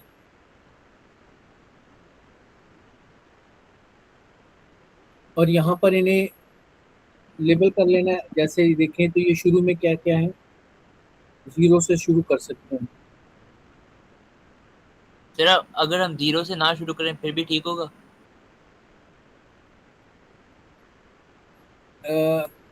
एक्चुअली जब साइन एंगल,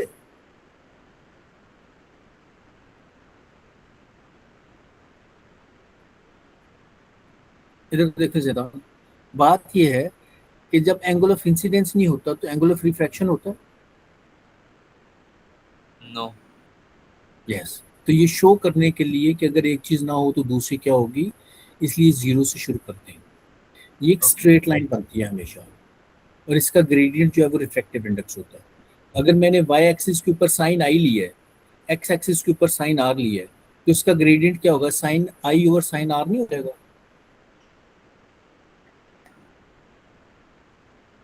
बोलो। यस। तो वो रिफ्रैक्टिव इंडेक्स को शो करेगा, इसलिए ये आप कह सकते हैं कि अगर ये 0.1 हो,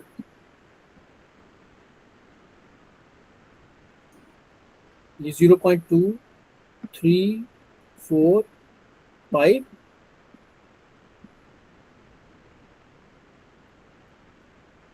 एक मिनट जी मुझे जरा देखने दें क्वेश्चन में ग्राफ किस तरह से।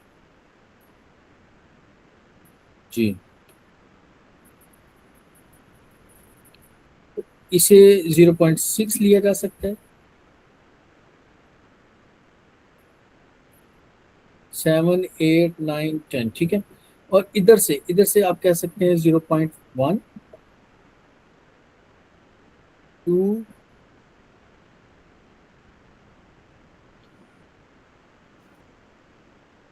3, 4, 5,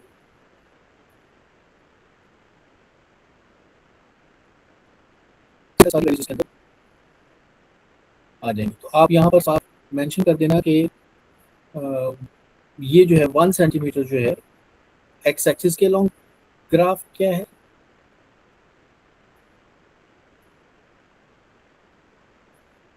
ठीक है, और वाई एक्सिस के अलोंग आपने क्या है। और जब आप इनको ड्रॉ करोगे मिसाल के तौर पर 0.9 और 0.56, तो 0.5 ये है, ठीक है। तो 5, 5, 5, 6 आ जाएगा इधर, ये 8 हो जाएगा, ये 6 हो जाएगा, ये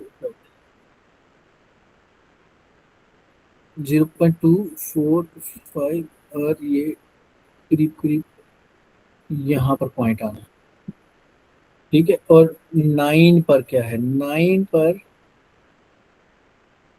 1, 2, 3, 4, 5, 0.5 इधर है, 0.5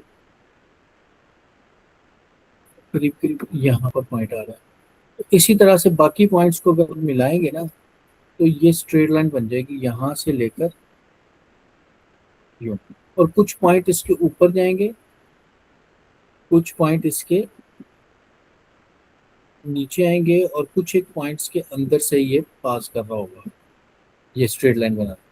तो use the graph to calculate refractive index, तो मैंने बता दिया इसका ग्रेडियंट निकालना, ठीक है। ये एक वैसे ही छोटा सा एमसीक्यू टाइप का क्वेश्चन है, कोई लंबी चीज है नहीं। द बॉक्स, ये 3 है, टोटल इंटरनल रिफ्लेक्शन कहाँ हो रही है, ये ये ऑप्शंस दिखा सकते हैं जरा? वो आपने सारी नहीं दिखाए, एक और भी है। देखें। टोटल नहीं इंटरनल सर, इस रिफ्लेक्शन नीचे बताता हूँ, लेकिन टोटल नीचे। इंटरनल रिफ्लेक्शन तो इधर पता चल गई ना। अच्छा सर, रिफ्रैक्शन ये थर्ड में हो रही है। सेमी थर्ड है, और रिफ्लेक्शन, फर्स्ट में सर। चलो तो 3 नंबर हो गए इसके। सोचो, state two properties of all waves, state two properties that all waves have in common. They have amplitude. सब प्रॉपर्टी, सब रिफ्लेक्ट करती हैं, सब रिफ्रैक्ट करती हैं। सर हम उनके बता सकते हैं, they have wavelength, they have amplitude.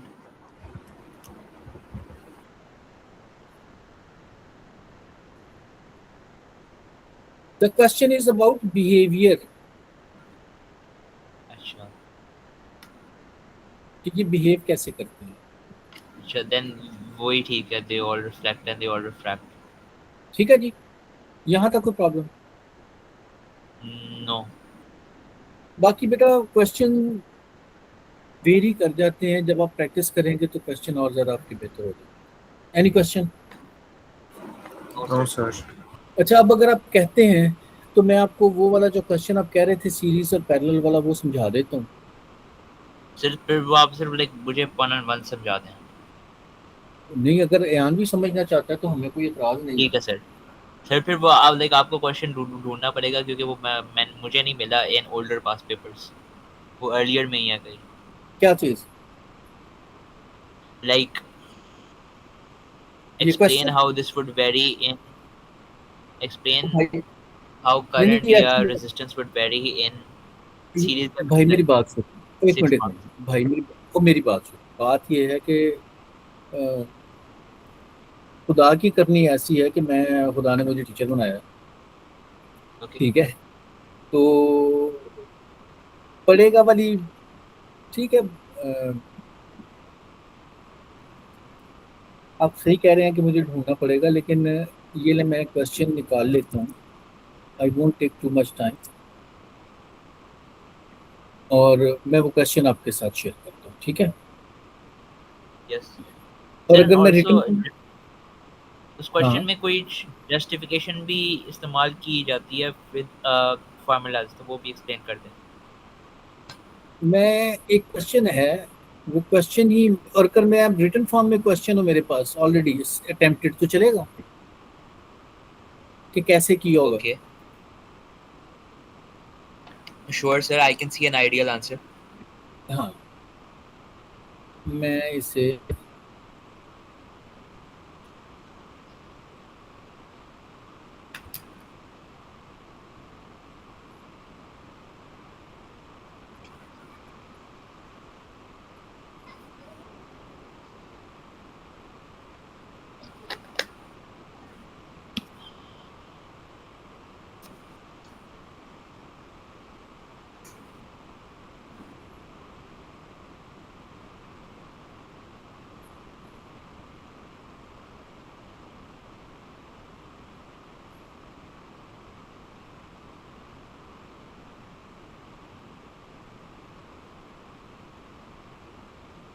Screen change करनी पड़ेगी, मैं स्क्रीन चेंज करूँ?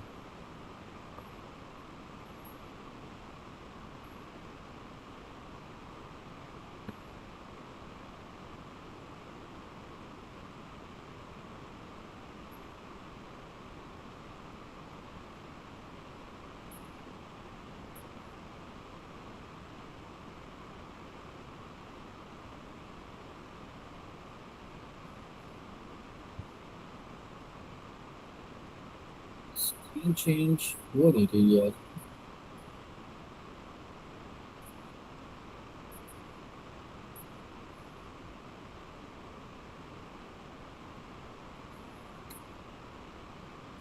ए, स्क्रीन शेयर नहीं हो रही यार।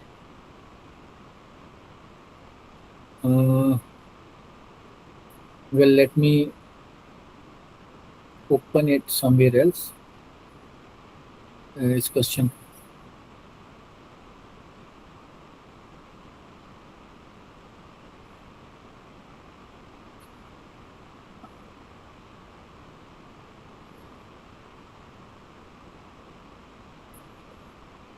मैं अयान का इस वजह से कह रहा हूँ, मेरा ख्याल है कि अयान को अगर ये यहाँ रुक जाता है, ये क्वेश्चन कर लेता है तो। हाँ, हुआ।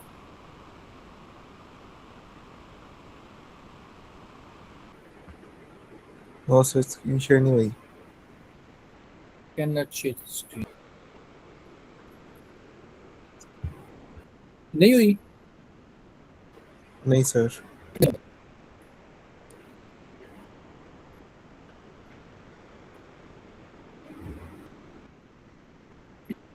चलो मैं इसको ना क्वेश्चन ही नहीं आने देता, ठीक है?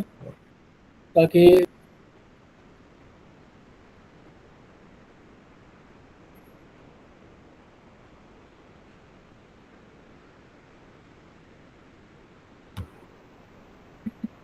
इलेक्ट्रिसिटी, इलेक्ट्रिसिटी का क्वेश्चन है, और क्वेश्चन था सीरीज पैरेलल वाला।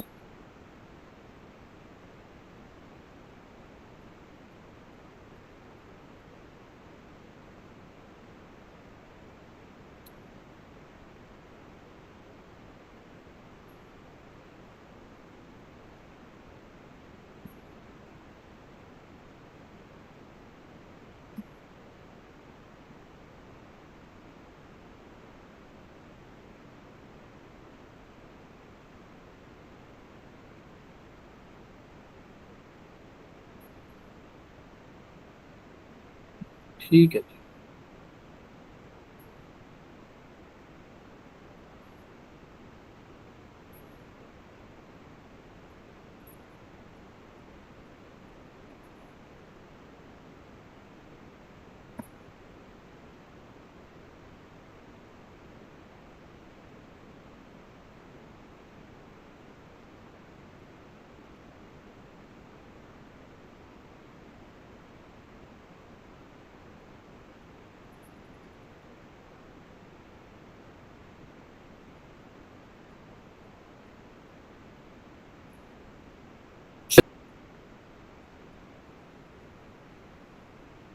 नहीं हुआ। मैं ये वाला क्वेश्चन शेयर कर देता हूँ।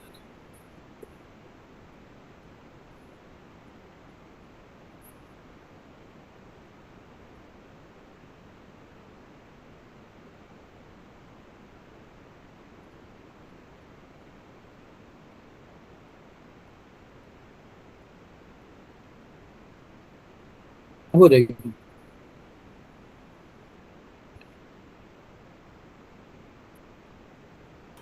Yes sir. अच्छा, ये तो वैसे इलेक्ट्रिसिटी का, सिंपल इलेक्ट्रिसिटी का क्वेश्चन है, मैं इसकी डिटेल में नहीं जा रहा। ये उसको उन्होंने पैरेलल में कर दिया। मैं ये क्वेश्चन आपके साथ शेयर करता हूँ, ठीक है? ओके। जी sir. Well, according to this question, look at it. A diagram shows a circuit that includes a battery, ये बैटरी हो गई, an ammeter, a voltmeter and different resistors जिनमें X, Y और ये 3 resistor, ठीक है जी? इसमें से इतना करंट पास कर रहा है, इसमें से इतना करंट पास कर रहा है। ये जो है ये मिली एम्पेयर्स है। मिली एम्पेयर है। अगर 19 एम्पेयर इधर चला गया, एक्चुअली यही करंट जो है तो इसमें से कुछ इधर जाएगा और बाकी इधर चला जाएगा, तो ए पर कितना करंट जाएगा? सर आई थिंक इस पे 35 जाएगा। नहीं बेटा, 35 माइनस प्लस 9, अच्छा माइनस 19, 19 तो कितना हो गया? 16 16। 16 मिली एम्पेयर के बराबर करंट इधर आएगा, ठीक है?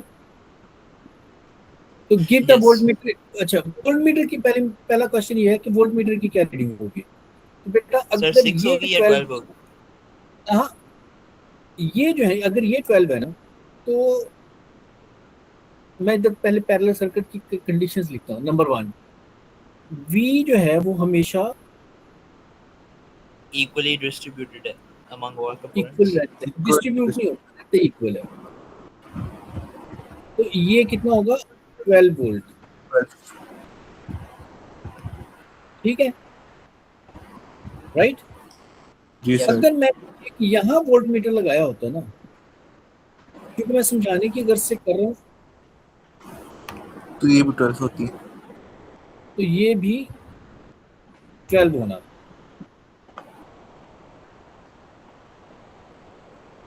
ठीक हो गया?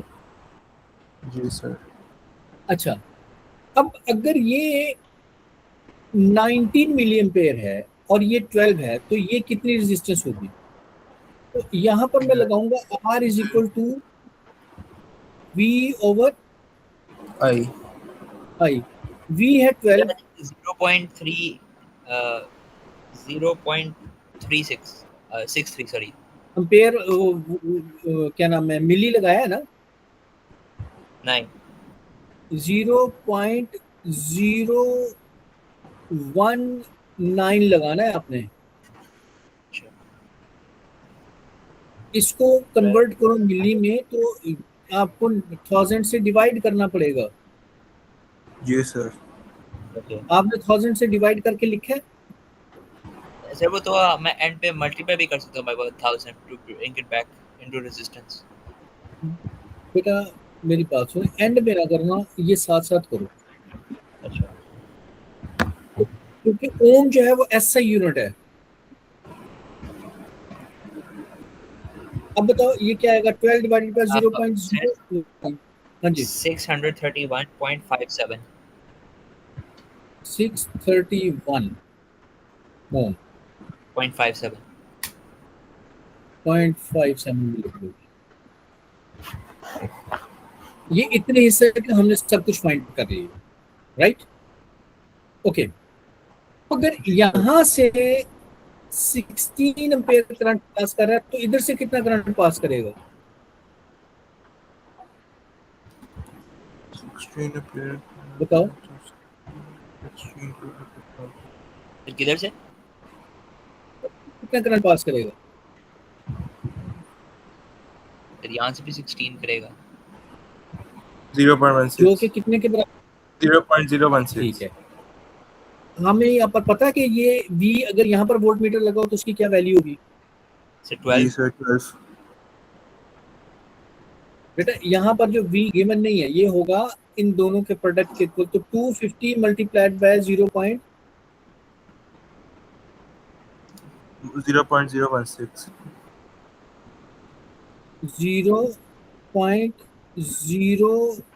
0.016।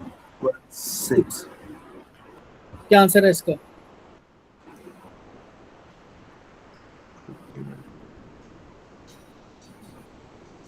सर 4 आ रहा है 4 4 वोल्ट। अच्छा, और अगर ये 4 वोल्ट हो तो फिर यहाँ पर अगर वोल्ट मीटर लगाओ तो इसकी 8 क्या रेट?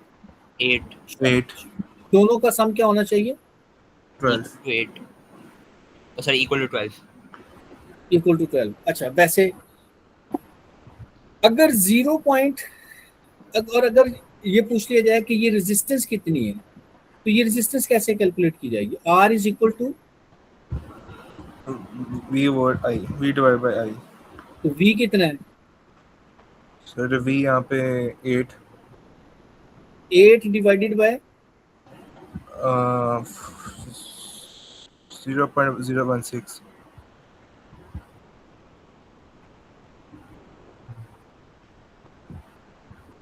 तो यहाँ पर इसकी वैल्यू क्या आएगी फिर इससे सॉल्व करेंगे? बेटा ये 500 हो जाएगी। 500 जहाँ रेजिस्टेंस ज्यादा होती है वहां उसके क्रॉस वहाँ पोटेंशियल वोल्टेज डिफरेंस।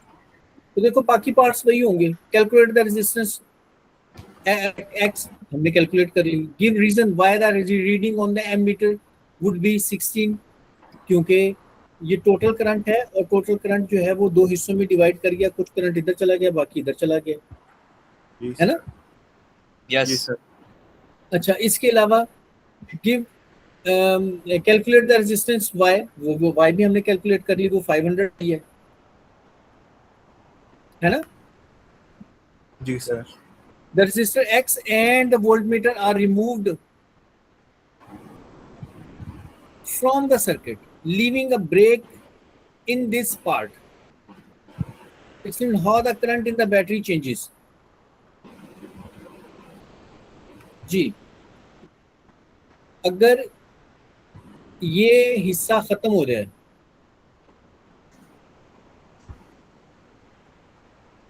राइट, जी सर फिर क्या होगा? सीरीज सर्किट आ जाएगा फिर शायद ठीक है, आप कह रहे हैं कि ये 12 हो जाए, ये 250 है,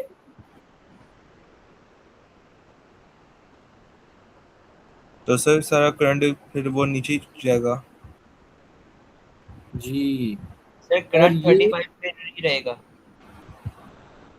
ये 500 हो जाए। जी सर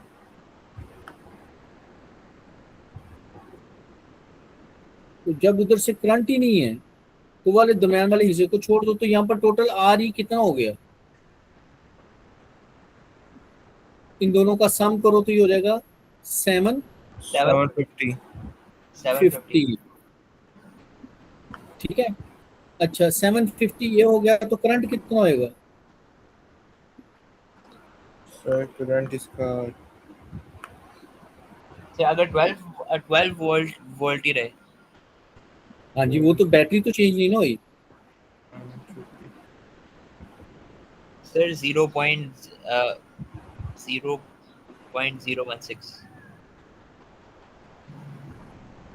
0.016, एम्पियर 016 एम्पियर्स। जिसे हम क्या कह 6 सकते हैं? 16 करंट मिली एम्पियर। मिली। तो गौर करो कि दरमियान वाला जो ये वाला हिस्सा है, पहले भी तो इधर इतना ही करंट आ रहा था। जी सर इस करंट में कोई फर्क नहीं पड़ेगा इसके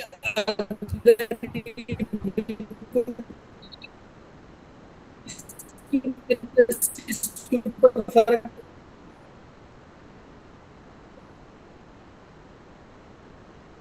पड़ा है?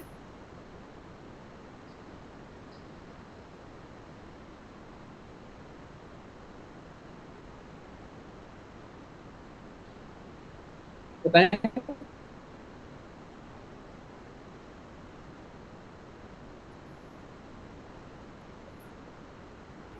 Yes sir. No sir. एक और क्वेश्चन करवाऊं, ये छोड़ दो बस काफी है। सर आई थिंक ये काफी है। नहीं ये और ये ना अच्छा क्वेश्चन है, ये मैं आपको भेजता हूँ। ये क्वेश्चन असल में मुझे अनस अजहर ने भेजा था। तो अगर अनस अजहर इसमें थोड़ा अटका है या उसे कोई कंफ्यूजन थी तो उसने भेजा है ना। यस। तो इस तरह से आपका ये वाला क्वेश्चन भी हो जाएगा। ये मैं क्वेश्चन पहले भेजने लगा आपको।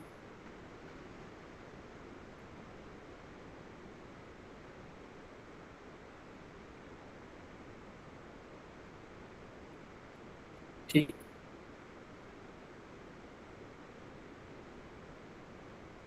है। और सॉल्व में आपने भेज मैं दिया। आपको ना जैदान आपको भेजता हूँ और अयान आईजीसीएसई वाले ग्रुप में। अच्छा मैं उस ग्रुप में भेज देता हूँ। देखो ग्रुप में आया क्वेश्चन। जी सर।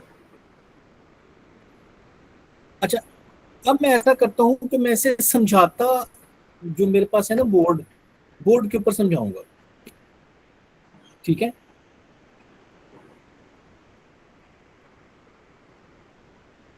सर ये तो हाँ हाँ 2020 का रीजनल वाला। आपको आता है फिर।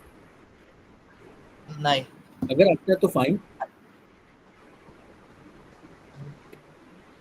सर ये आसान है। This is easy. अगर आप बेटा फाइन, मुझे तो कोई मसला नहीं, मैं तो कुछ भी नहीं कहूंगा आपको इसके बारे में। आता है तो ठीक है फाइन, कहते हो तो करवा देते हो।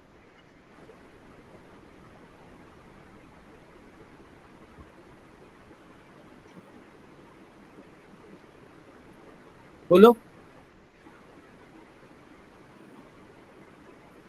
इसका लास्ट पार्ट ही करूंगा मैं। ठीक है। इसका लास्ट पर तो 2 मार्क्स है। अगर कहते हैं तो करवाता हूँ, कहते तो नहीं करवाता। पहले तो ये बताओ। सर लास्ट पार्ट करवाते हैं। जी देखिए, पहले तो आपको ये पता होना चाहिए ये सर्किट है क्या।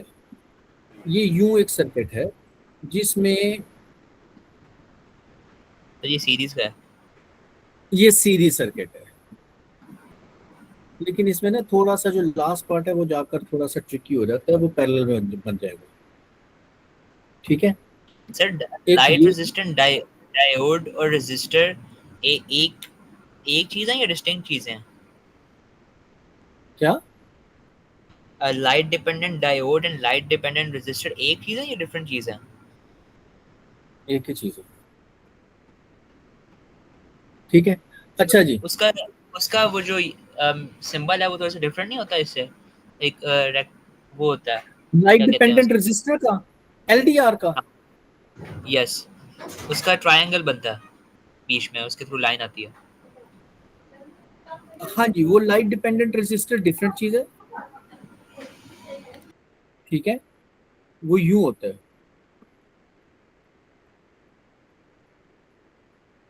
तो बेसिकली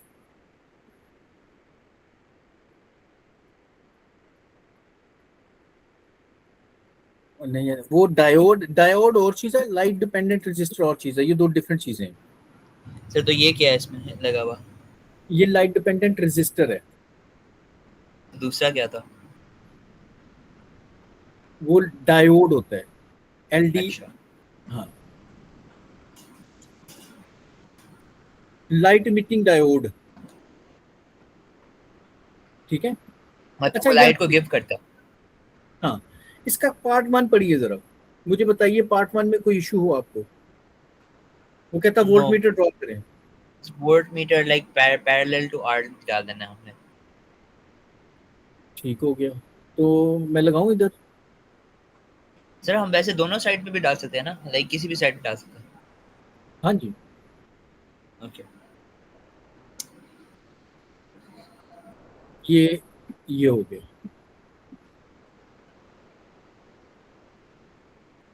ठीक हो गया। उसके अगला क्या है? Yes v is equal to I R, ये तो आता है आपको। यस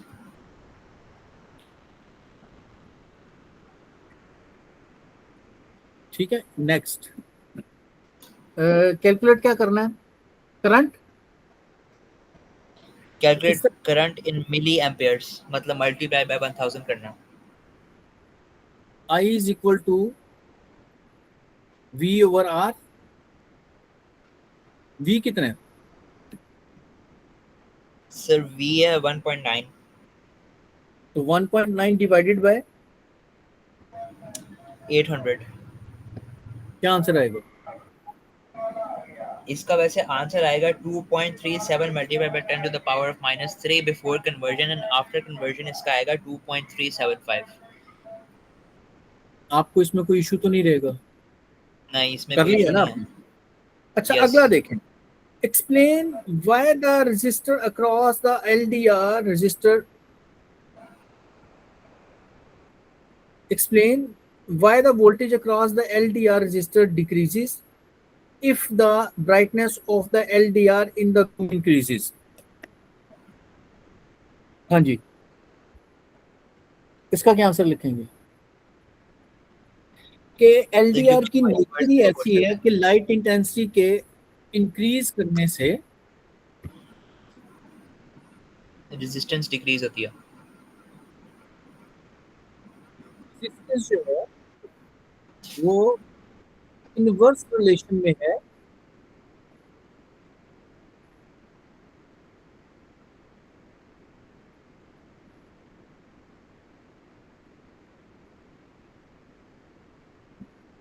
इंटेंसिटी के। And now we come towards final part.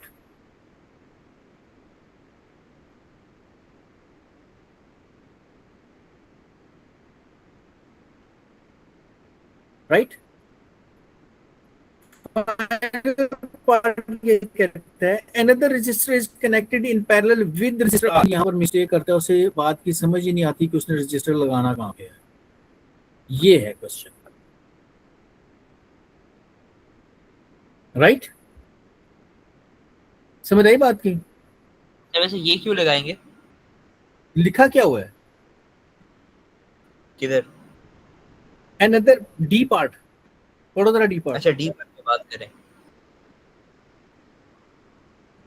another resistor is connected in अच्छा ऐसे the new parallel with the resistor था। resistor R। new resistor अच्छा has a high resistance than समझा आप resistor पार्ट R। सी पे थे, हाँ जी, मैं समझा आप पार्ट सी पे थे। हो गया। अब इसकी रेजिस्टेंस जो है वो पहले की निस्बत ज्यादा है। Explain what happens to the current in LDR. अब बताइए जी,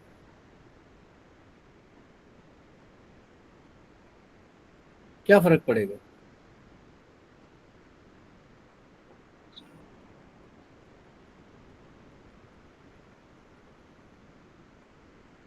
सर वो रेजिस्टेंस डिस्पर्स नहीं हो जाएगी?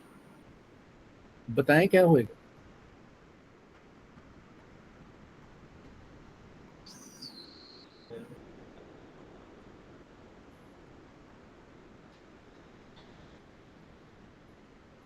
हाँ जी,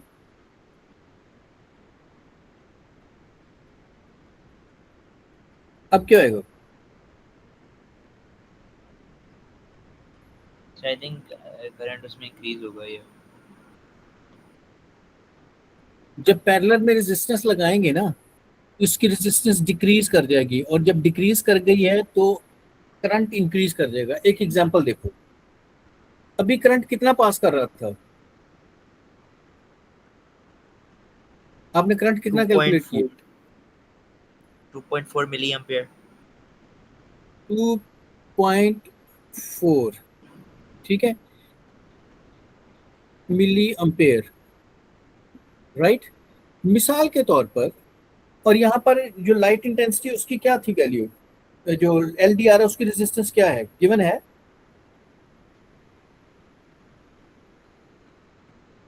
LDR की तो रेजिस्टेंस 800 है। LDR की रेजिस्टेंस 800 है। Yes.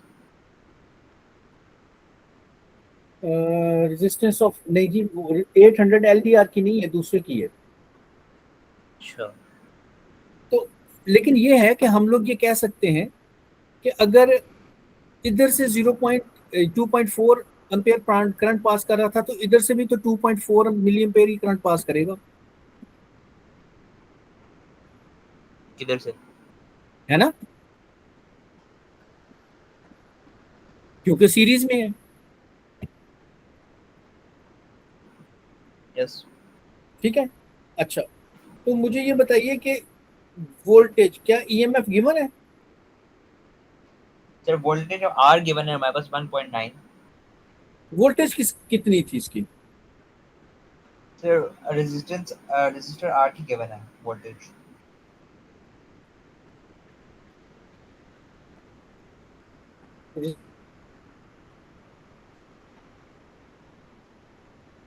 Resistance across R is 1.9, लेकिन हमारे को ये नहीं यस। है ना। सपोज मैं कहता हूं कि वो है 9, सपोज, ठीक है। अगर ये 9 हो तो आपको क्वेश्चन की समझ आ रही है? यस। मैं सपोज कर देता हूँ, एक मिनट मुझे वैल्यू लिखने दो। सपोज ये 6 वोल्ट है, ठीक है।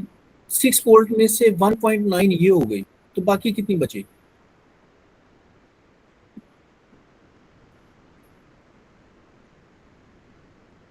ये कितनी होगी? ये 4.1, यस। ठीक है, ओके। तो इससे हम इसकी रेजिस्टेंस भी कैलकुलेट कर सकते हैं कि इसकी रेजिस्टेंस कितनी बनेगी। क्या बनी इसकी रेजिस्टेंस?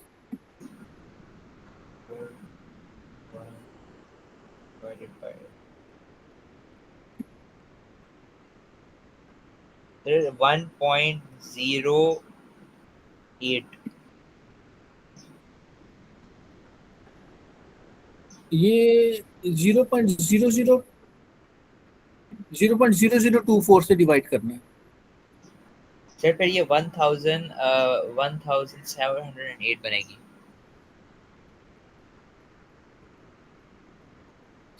1708। 1000 नहीं है, 170.83। चलो जी, मैंने 170 लिख लिया, ठीक हो गया। अच्छा, अब यस। सोचो, अगर मिसाल के तौर पर ये जो नया रजिस्टर हमने लगाया है, नए रजिस्टर की वैल्यू हो 1600, ज्यादा रेजिस्टेंस वाला लगाया ना हमने, यस। है ना। ये सपोज हो, ये काम क्यों नहीं कर रहा है, ये सपोज हो 1600, ठीक है। अब मुझे बताओ कि इतने हिस्से की रेजिस्टेंस क्या हो जाएगी, RE, इन दोनों का प्रोडक्ट, यानी 1600 मल्टीप्लाइड बाय 800,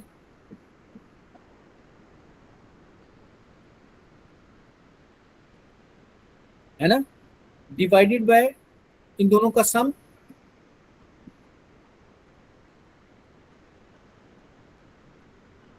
2400। बताओ आंसर क्या आएगा?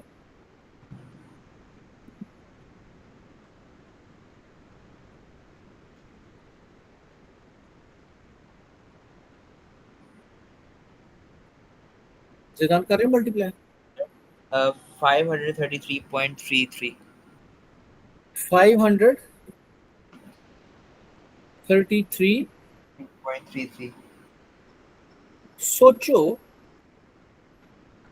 कि जब एक ही रेजिस्टर लगा हुआ था तो इसकी इतने हिस्से की यही, यानी अगर मैं P से Q तक कहूं तो रेजिस्टेंस थी 800। अगर मैंने इसके पैरेलल एक और रेजिस्टर लगा दिया तो P और Q के दरमियान रेजिस्टेंस होगी टोटल पहले की निस्बत 800 की निस्बत ये हो गया 533। तो पहले की निस्बत रेजिस्टेंस डिक्रीज हो जाएगी। डिक्रीज हो गई। तो अगर आप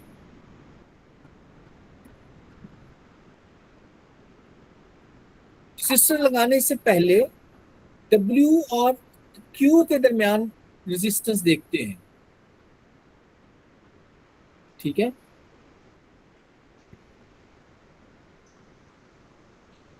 ये रेजिस्टर लगाने से पहले resistance between W and Q was 170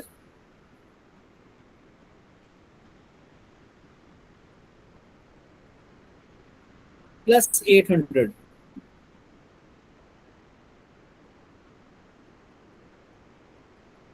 तो ये बनती थी 970.8 ओम,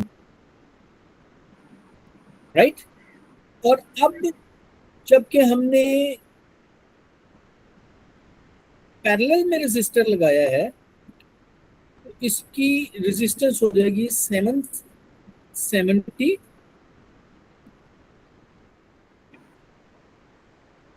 प्लस 553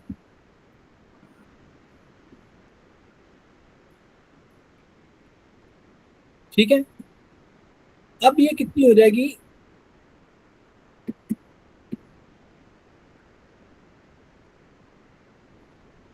ये हो जाएगा 306। तो ये जो हमने एक और 1600 का रेजिस्टर लगा दिया उसकी वजह से टोटल रेजिस्टेंस पहले की निस्बत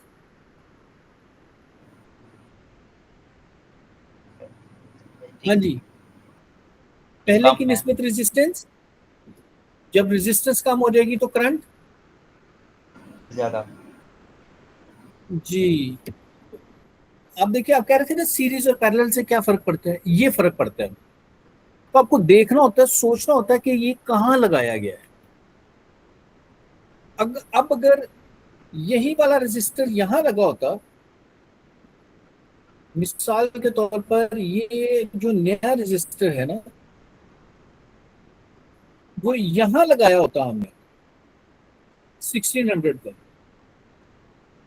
यहां ना लगा होता तो फिर इसका आंसर डिफरेंट होता।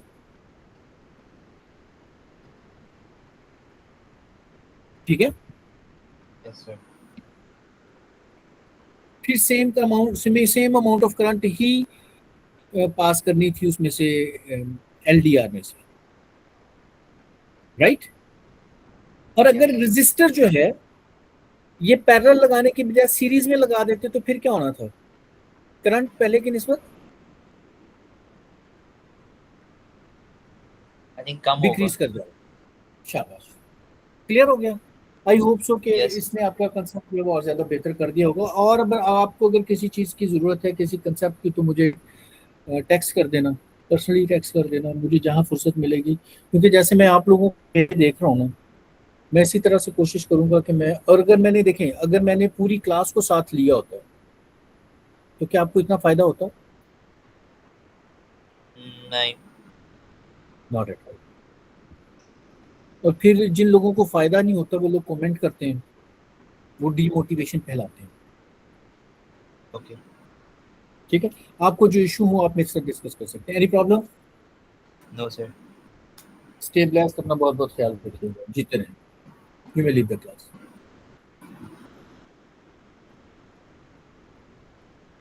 अल्लाह हाफिज़ सर।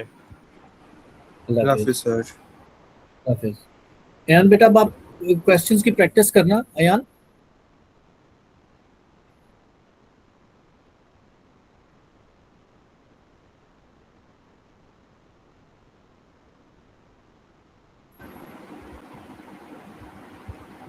जी जी। अच्छा, इसके अलावा कहीं और आपको मेरी मदद की ज़रूरत हो? सॉरी सर, आपकी आवाज़ कटती थी। इसके अलावा आपको कहीं मेरी मदद की ज़रूरत हो? नो सर, बाकी सारा आता है ऑलमोस्ट। बस एक दफ़ा रिवाइज करना है चलें जी, पूरा। जीते रहिए, लेकिन इसके बावजूद अगर हो तो मुझे बता हेल्प यू। और ओके सर। मलही से कहना था, उसे कहना कि यार उसने मिस किया, अगर वो होता ना तो देखो आज हमने पास पेपर के क्वेश्चन भी किए हैं, जी सर। उसका मिस हो गया। चले खैर, अपना ख्याल रखिएगा, स्टे बेस्ट। ओके सर, अल्लाह हाफिज़। अल्लाह हाफिज़।